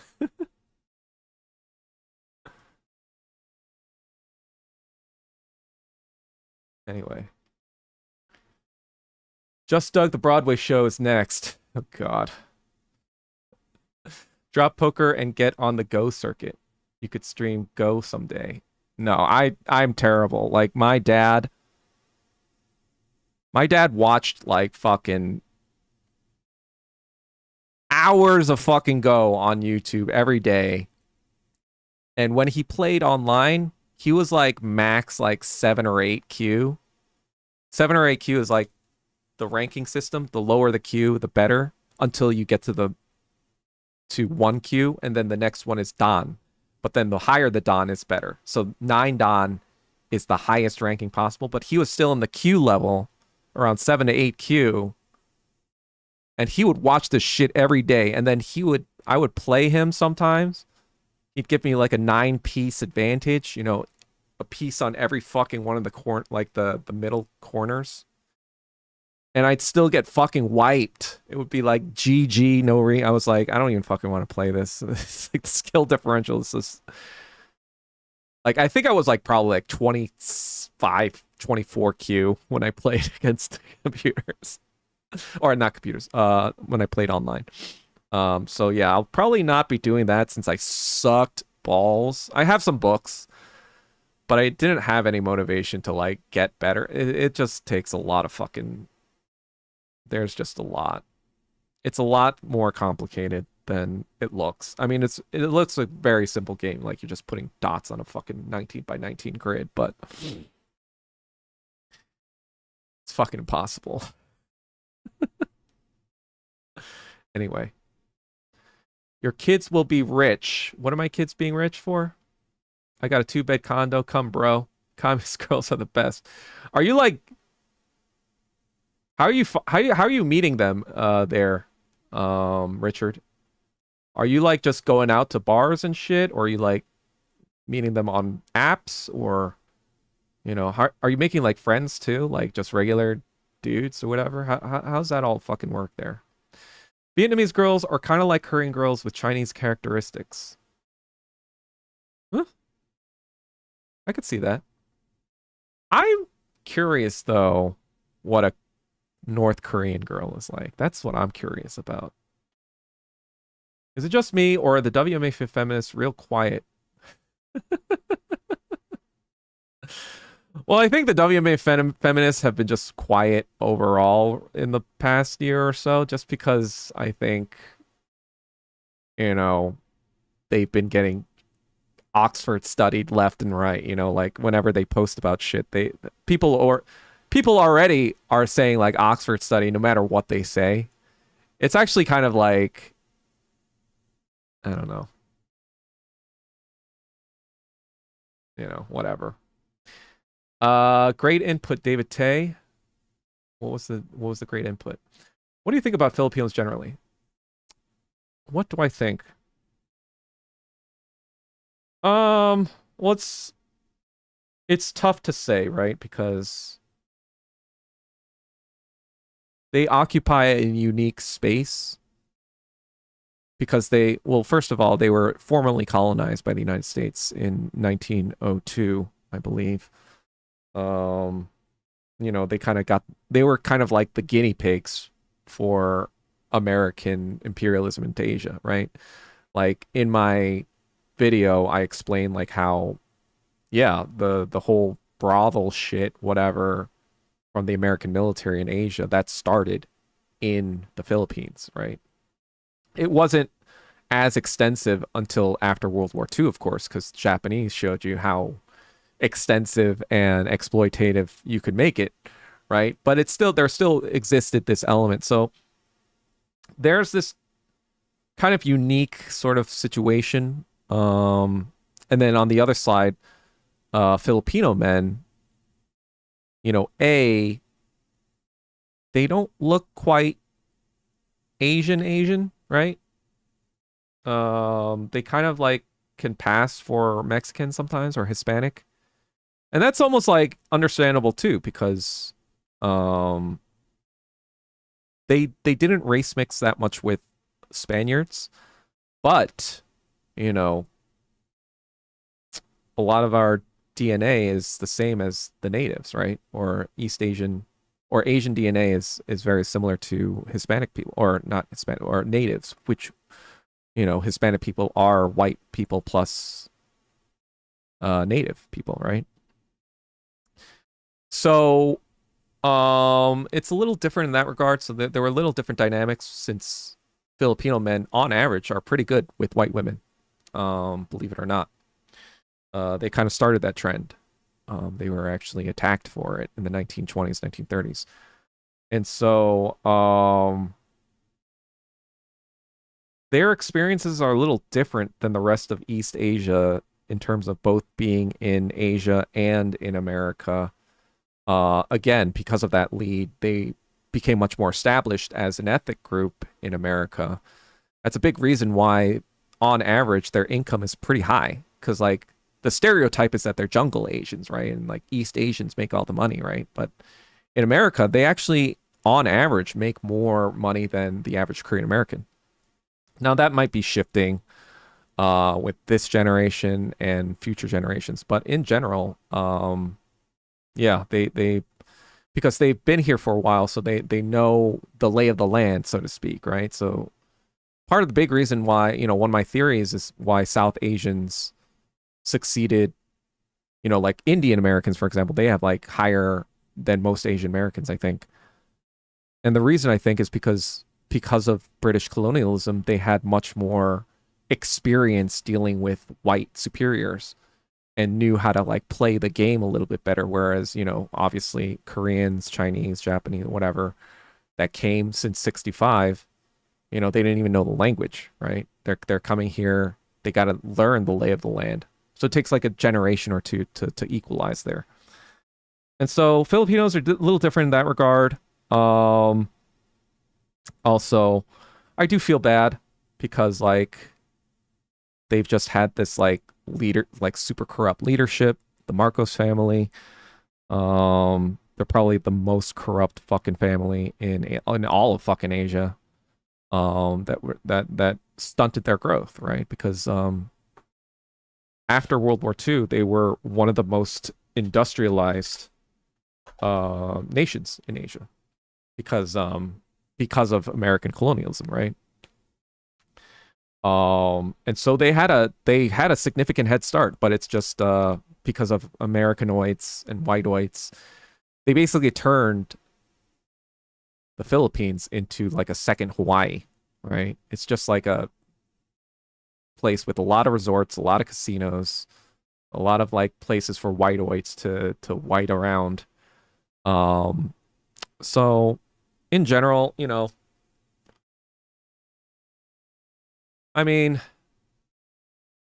on the one hand, I do feel bad, right? But then obviously, because of that experience, a lot of them do kind of lean into identity politics and seeing themselves as the black people of Asia or whatever, and trying to get benefits off of that, and trying to like fucking do this id pol bullshit. And then on top of that, they're kind of like Jeets in that regard, where they still like fucking praise the West, you know, the Americans that fucking, left them to fucking burn in the middle of the Bataan March, in World War II to the Japanese. Just ran off and let them fucking burn. It's just kind of like, are you guys gonna figure out who the enemy is at some point, or are you guys gonna be Jeets, sea Jeets, you know? So, I have mixed feelings about the Philippines or Filipino people, I guess. But there are some Filipino people that I follow and whatever that acknowledge the same things I do. It's just like I feel bad for them because it's just like what are they going to do about it, right? Like they're just a handful of people. They understand that it's all fucked up and like but it's just like us and WMAF, for example. It's just like we understood for the longest time what it was, but what can we do about it, right?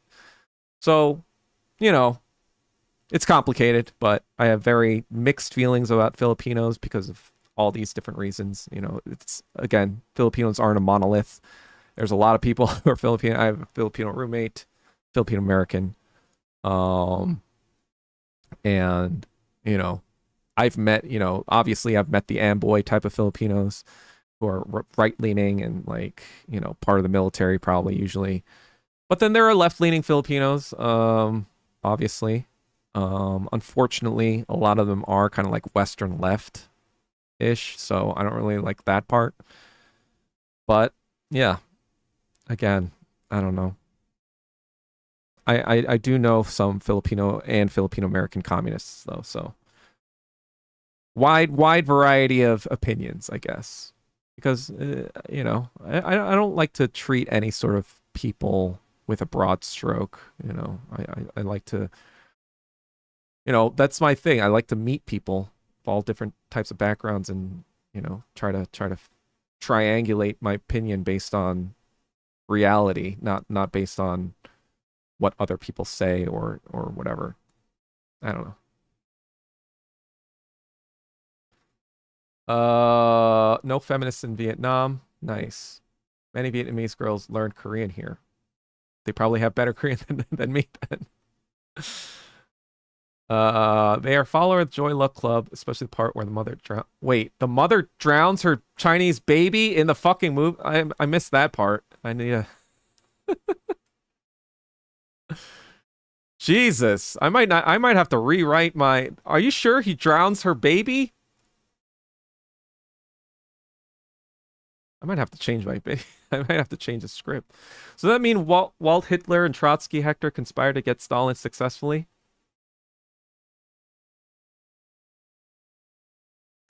To be honest, I don't think Vince Gilligan planned it that intricately at that point, but it kind of fits, right? So, if we are going with my theory that he turned into Gorbachev, basically. So, in my opinion, Gorbachev was always a Trotskyite. He was just smart enough not to say anything about it when Stalin was alive, right? So, because like immediately after Stalin dies, so in my conception, it's more that Gorbachev, not Gorbachev, fucking Khrushchev. It's more that Khrushchev is killing not Stalin the person, but Stalin the legacy. So, in this regard, Khrushchev does kill Stalin's legacy, right? And so, because at this point, you know, when he kills everyone in the cartel, right? If he when Gus kills everyone in the cartel, his main thing is to kill all of Hector's relatives and to leave him alive knowing that he's the last one left. That is what Gus wants, right? So in this regard, Gus is killing Trotsky's legacy too, right? He's not actually killing Trotsky himself. That's not his aim. He wants to make Trotsky, or he wants to make Hector suffer.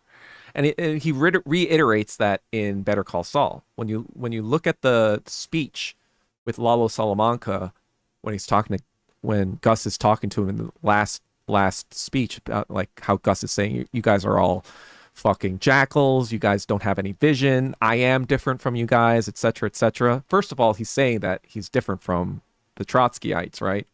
He's like not the same person, right? Second of all,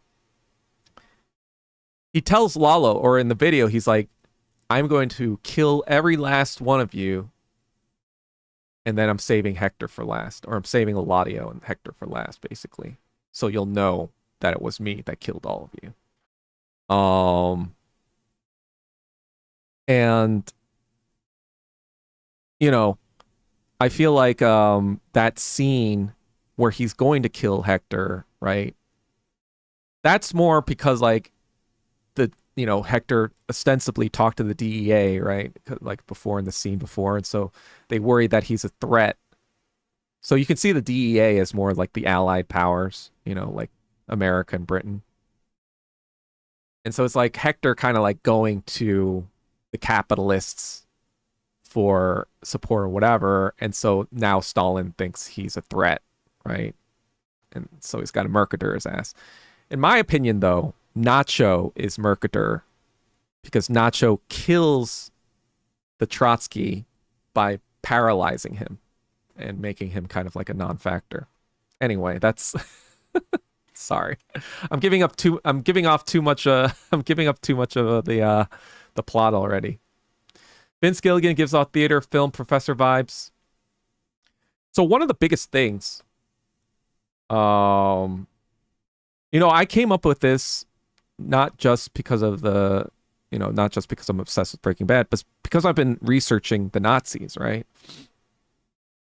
And once I was researching Nazis, some of the stuff started to click into place because, like, I remember 3 or 4 years ago that Gail Bedecker had a bunch of, like, Marxist books in his thing. So I was like, oh, with the whole healthcare thing and Gail having Marxist books, like maybe there was some sort of like Marxist sort of thing to this or whatever. And so once I started digging into both Marxism and Nazism, I was like, oh shit, this is in this fucking show, right?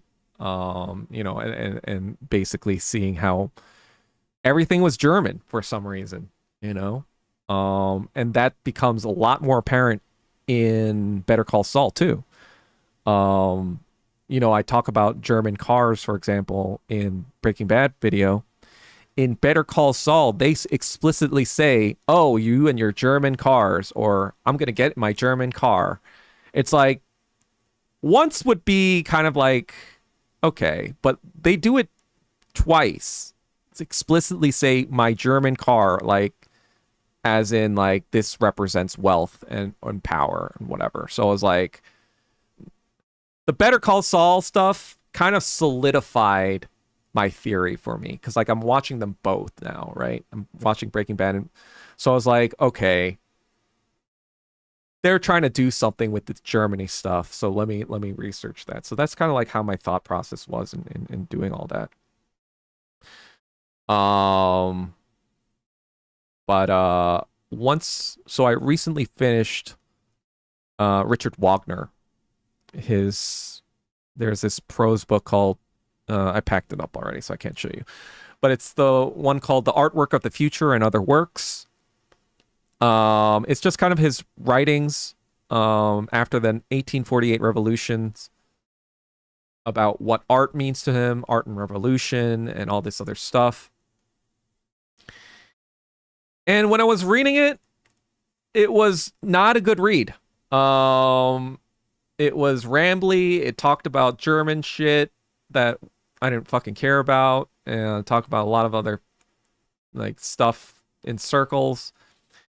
And then when I thought about it, I was like, this really reminds me of Mein Kampf.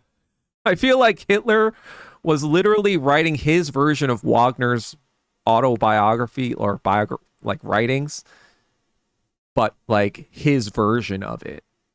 And, you know, Hitler himself was a huge Wagner fan. Like, he watched Wagner operas all the time in Vienna. The Nazi Party played Wagner music all the time in their rallies. You know, the Flight of the Valkyries, for example, that was played in a lot of Nazi broadcasts when they're talking about their aerial assaults and whatever, to give it a sense of like majesticism, you know, like dun, dun, dun, dun, dun, dun, dun, dun, dun, dun. And that theme, Hank sings that theme in the pilot episode. I talk about that in Breaking Bad, but Hank sings that exact theme when they're pulling up to capture Jesse Pinkman and Emilio. And so from that moment on, I knew Wagner was a significant influence on Vince Gilligan. And because of that, who else was Wagner a huge influence on? It was a huge influence on Mr. Hitler. So I don't know if he was influenced by Wagner as an artist or if he was influenced by Hitler as a subject, because like he was into, but I think there was some sort of cross-pollination going on there. And obviously, since Wagner is kind of a very influential figure, especially in modern like pop culture. And he was like BFFs with Nietzsche as well. And Nietzsche is also a very significant influence in Breaking Bad. So all these different things, it just kind of points to, you know, my theory and all this stuff. Sorry if I'm boring anyone. I don't know. My brain kind of rambles sometimes. Lucy Liu's movie where she plays a single mom to her Asian son. I'll spoil it. She shoots him in the head. Wait, what? No. What?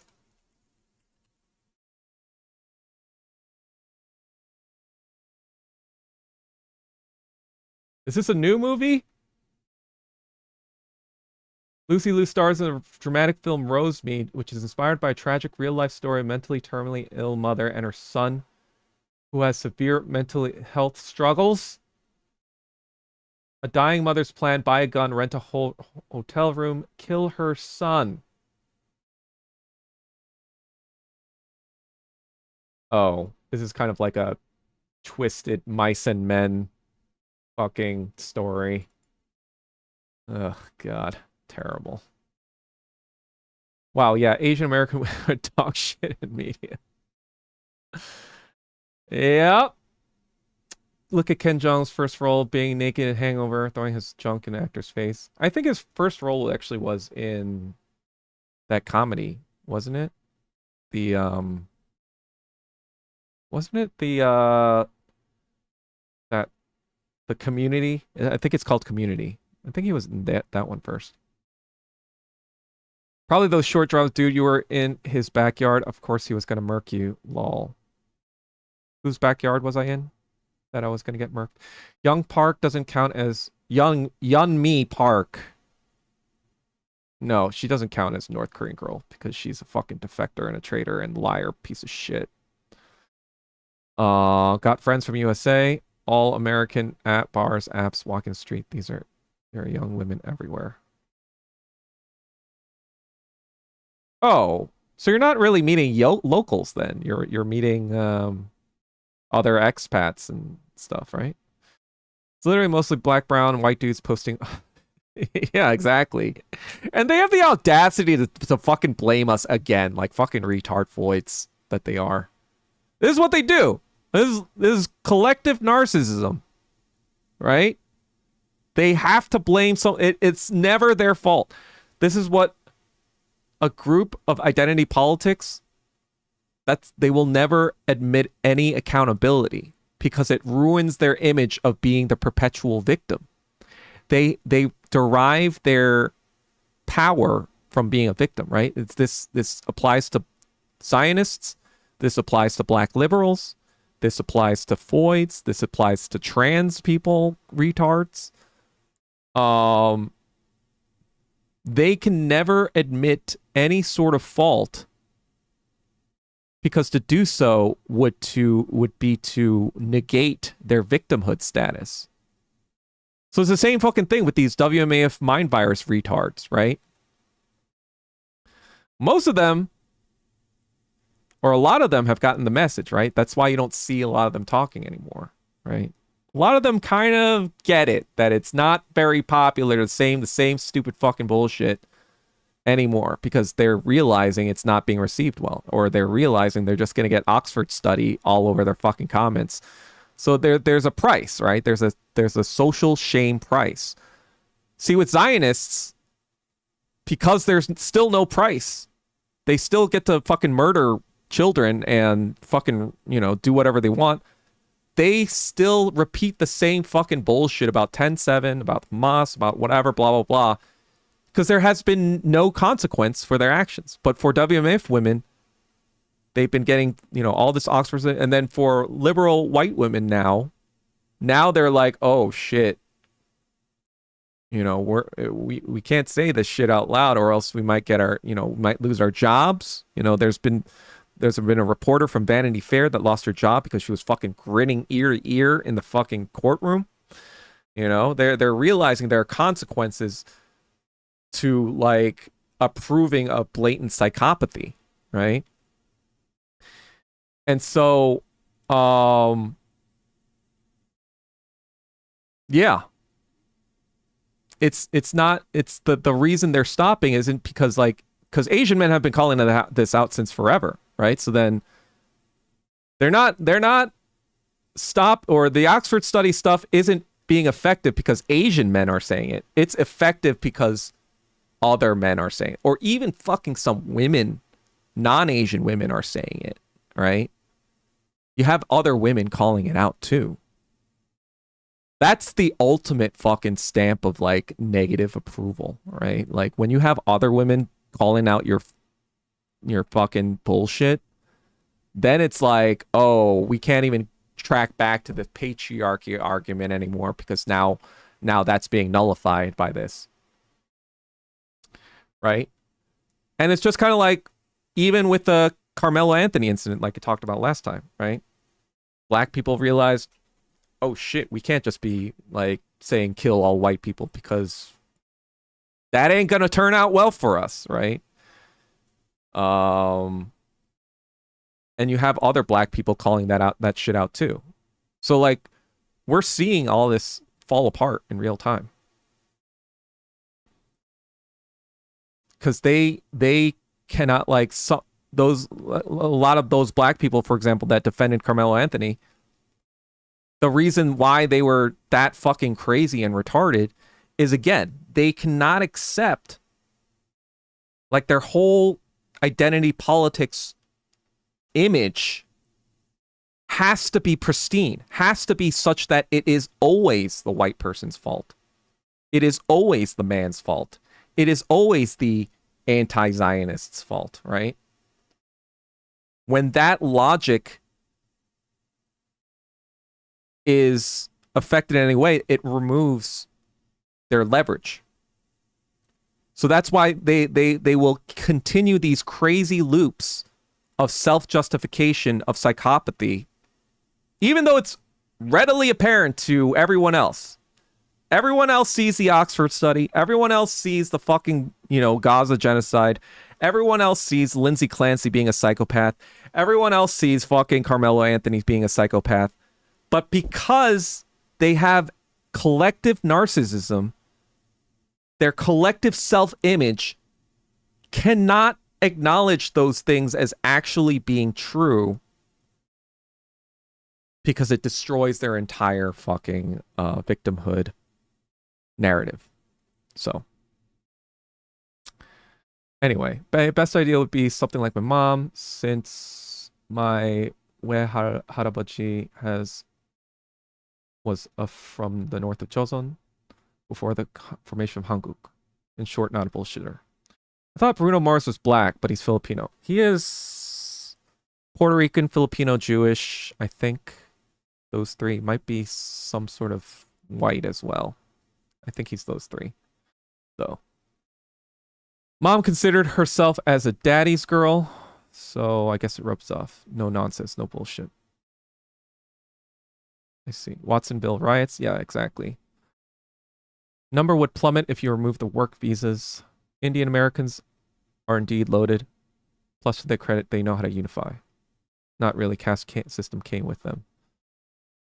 Much more unified than East Asian caste. Well, the thing is, the only caste that really gets to move here are the Brahmin caste. So they are of the same caste for the most part. Those who actually still believe it. My friend was not Hindu, so they didn't really like participate in that stuff. He grew up Christian. His family was from Kerala, which is the communist part of India. Filipinos as a whole are just too flaky, man. One girl I knew was cool as shit. She was also Duterte. Yeah, Duterte was based. That's like the litmus test. You know how the litmus test now is like for women is like, what do you think of Lindsay Clancy? For Filipinos, the litmus test is, what do you think of Duterte? If it's positive, they're probably based. If it's negative, they're probably retarded and scummy. Though there are right-wing Duterte supporters and boys. So it's not 100%, but, that is one litmus test. Scenes with Russell Wong being... Oh. Jesus. All right, I think I have to add that. Shit. That's just too good not to add. Fuck! And maybe with a comment about Lindsay Clancy. Like, maybe WMAF psychosis is the proto-white women psychosis. See, white feminism actually is derived from the WMAF mind virus.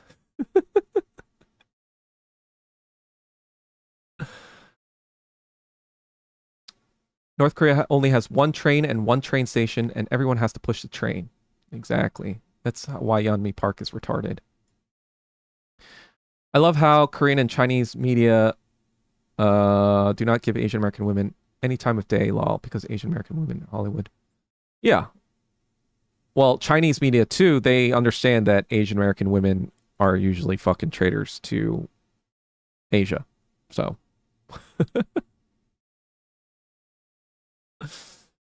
10 more minutes till 12 a.m. Eastern.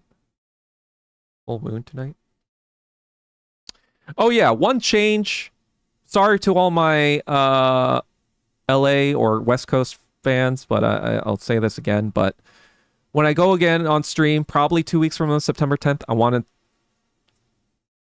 to say September 10th, but I'm not 100% sure I'm going to be able to make it. It depends on if my stuff gets there by then and I'm all settled. But once I do start streaming in New York, it'll probably be, I want to say 6. I'll make it,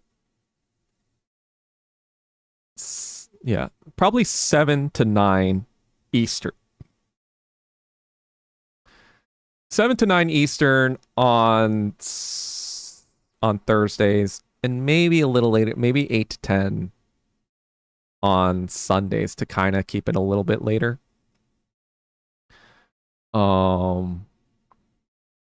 Just because, like, I think it might be a little. I mean, I know like people like David Tay, very, very, very consistent and showing up, but I'm sure like a lot of East Coast people. I don't know. Maybe you tell me, East Coast people, do you prefer this time, or do you prefer me going a little earlier? Anyway, I think I would prefer to go a little earlier because I don't want to be like, up late night. I don't know. We'll see. We'll see how it is.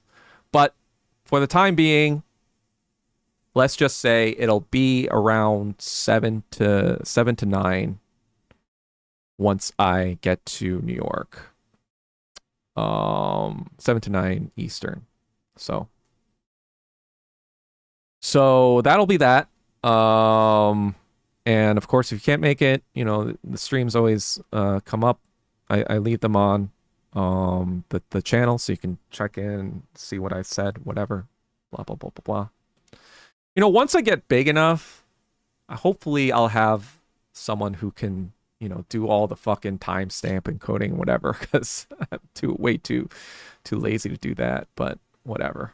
Anyway. We still get blamed for not defending them because of the Oxford study. Wait, what are we defending them for? What, defending their white worship? What do they want us to do now? We're supposed to catch the rangs? Oh, fuck that. We're not gonna catch no rangs. Rangs are gonna fucking rang it into a orangutan. You absolutely should. Absolutely should what? Scarred me. I've seen some fucked up movies. Oh, yeah. All feminism is white feminism, colonial.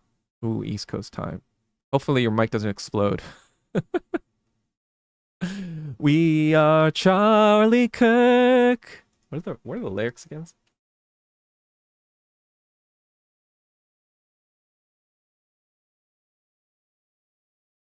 Oh shit, this is like an actual song. We are Charlie Kirk. We carry the flame. We'll fight for the gospel. We'll honor his name. We are Charlie Kirk. His courage our own. Together unbroken, we'll make heaven known. I don't know. There's this band called Spalexma. The album is called Charlie Kirk Forever Alive. It's apparently the genre is Christian rock.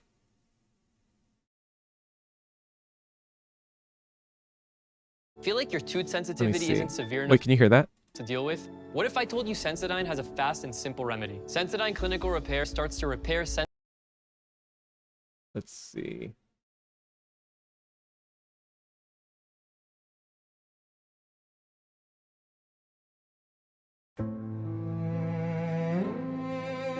Okay, hold on.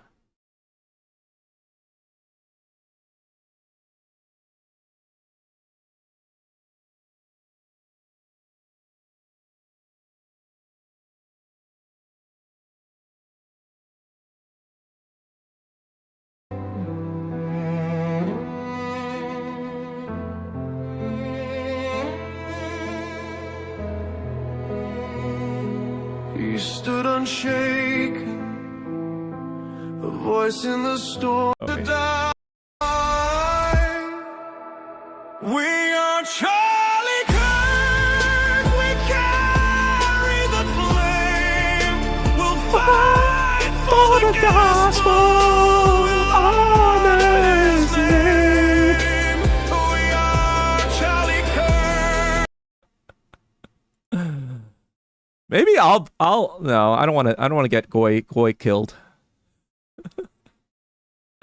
Anyway, no change it earlier is better. I prefer around 8 or 8:30. I still work around the 7s. Well, I don't know. Try but probably working. Well, how about for Thursday? Maybe I'll keep it later on Thursday and earlier on Sundays. Maybe that'll work. So people can get off work and whatever. So maybe I'll make it 8 to 10 on Thursdays then. And then 8 to 10 on Thursdays and then 7 to 9 on Sundays. That was weird. I thought I was gonna sneeze, but I coughed. Anyway, we'll figure it out. I'll tell the Discord before I go on, obviously. Whatever. We're not their men. They're not our women. There's all there is to it. The 9 Eastern time is what I'm currently doing. The 9 Eastern? Oh, okay. Did AI write that song? Charlie Kirk got murked. You hear Sensodyne. What's Sensodyne? Oh my god, that is the gayest shit I've heard this century. Oh, you've never seen the meme? There's like this funny like meme where that song is playing in like this AI created video. It's like this slop where Epstein shows up when Charlie Kirk. I don't even fucking know. At least it's not that commercial about baking soda making your cock hard. Wait, what? Oh god. All right. It has been. Oh wow, it's already over 2.5 hours. Anything else do you guys want me to talk about before, this will be the last time in the next couple weeks, so wherever you hold your peace. But I'm going to bounce unless anyone else says anything in the next 15 seconds. Just because there's, a little bit of a delay, so I want to wait to see. Okay. Oh, the one where Epstein catches the bullet before it hits him. Yes, that one. That's the video where I heard that song before, so I kind of knew. When is the next stream? Probably September 10th, but I don't know. The moving company said they'll have my stuff there by either, it has a range from like the 5th to the 4th or 5th to like the 14th. So there's a chance my shit might not even be there. And I tried streaming from my laptop. Didn't work out that great, so I don't want to do that. So probably September 10th, but if not, obviously the Sunday or the Thursday after that. But yeah, at least for the next 2 weeks you won't be seeing me, but I'm always obviously on Discord if you're at the Discord. So if you need to get in touch, yeah. But yeah, I've also been in kind of like, even though I've been lurking on X, it's a good thing that I can't like say anything a little bit, because sometimes I'm just kind of like, you know what? It's interesting. It's interesting to be a spectator for once and be like, okay, this is how things are going when I'm not around. We should do a live stream from Washington Square Park. Well, I don't know. I don't want people like knowing where I am and potentially killing me. Stream StarCraft. Well, I suck at StarCraft, so I don't know if you would want to watch that, because you would just watch a noob just fucking dying. Like, let alone fucking streaming and talking while I'm playing. Like, even like fully concentrating, my APM is like 70.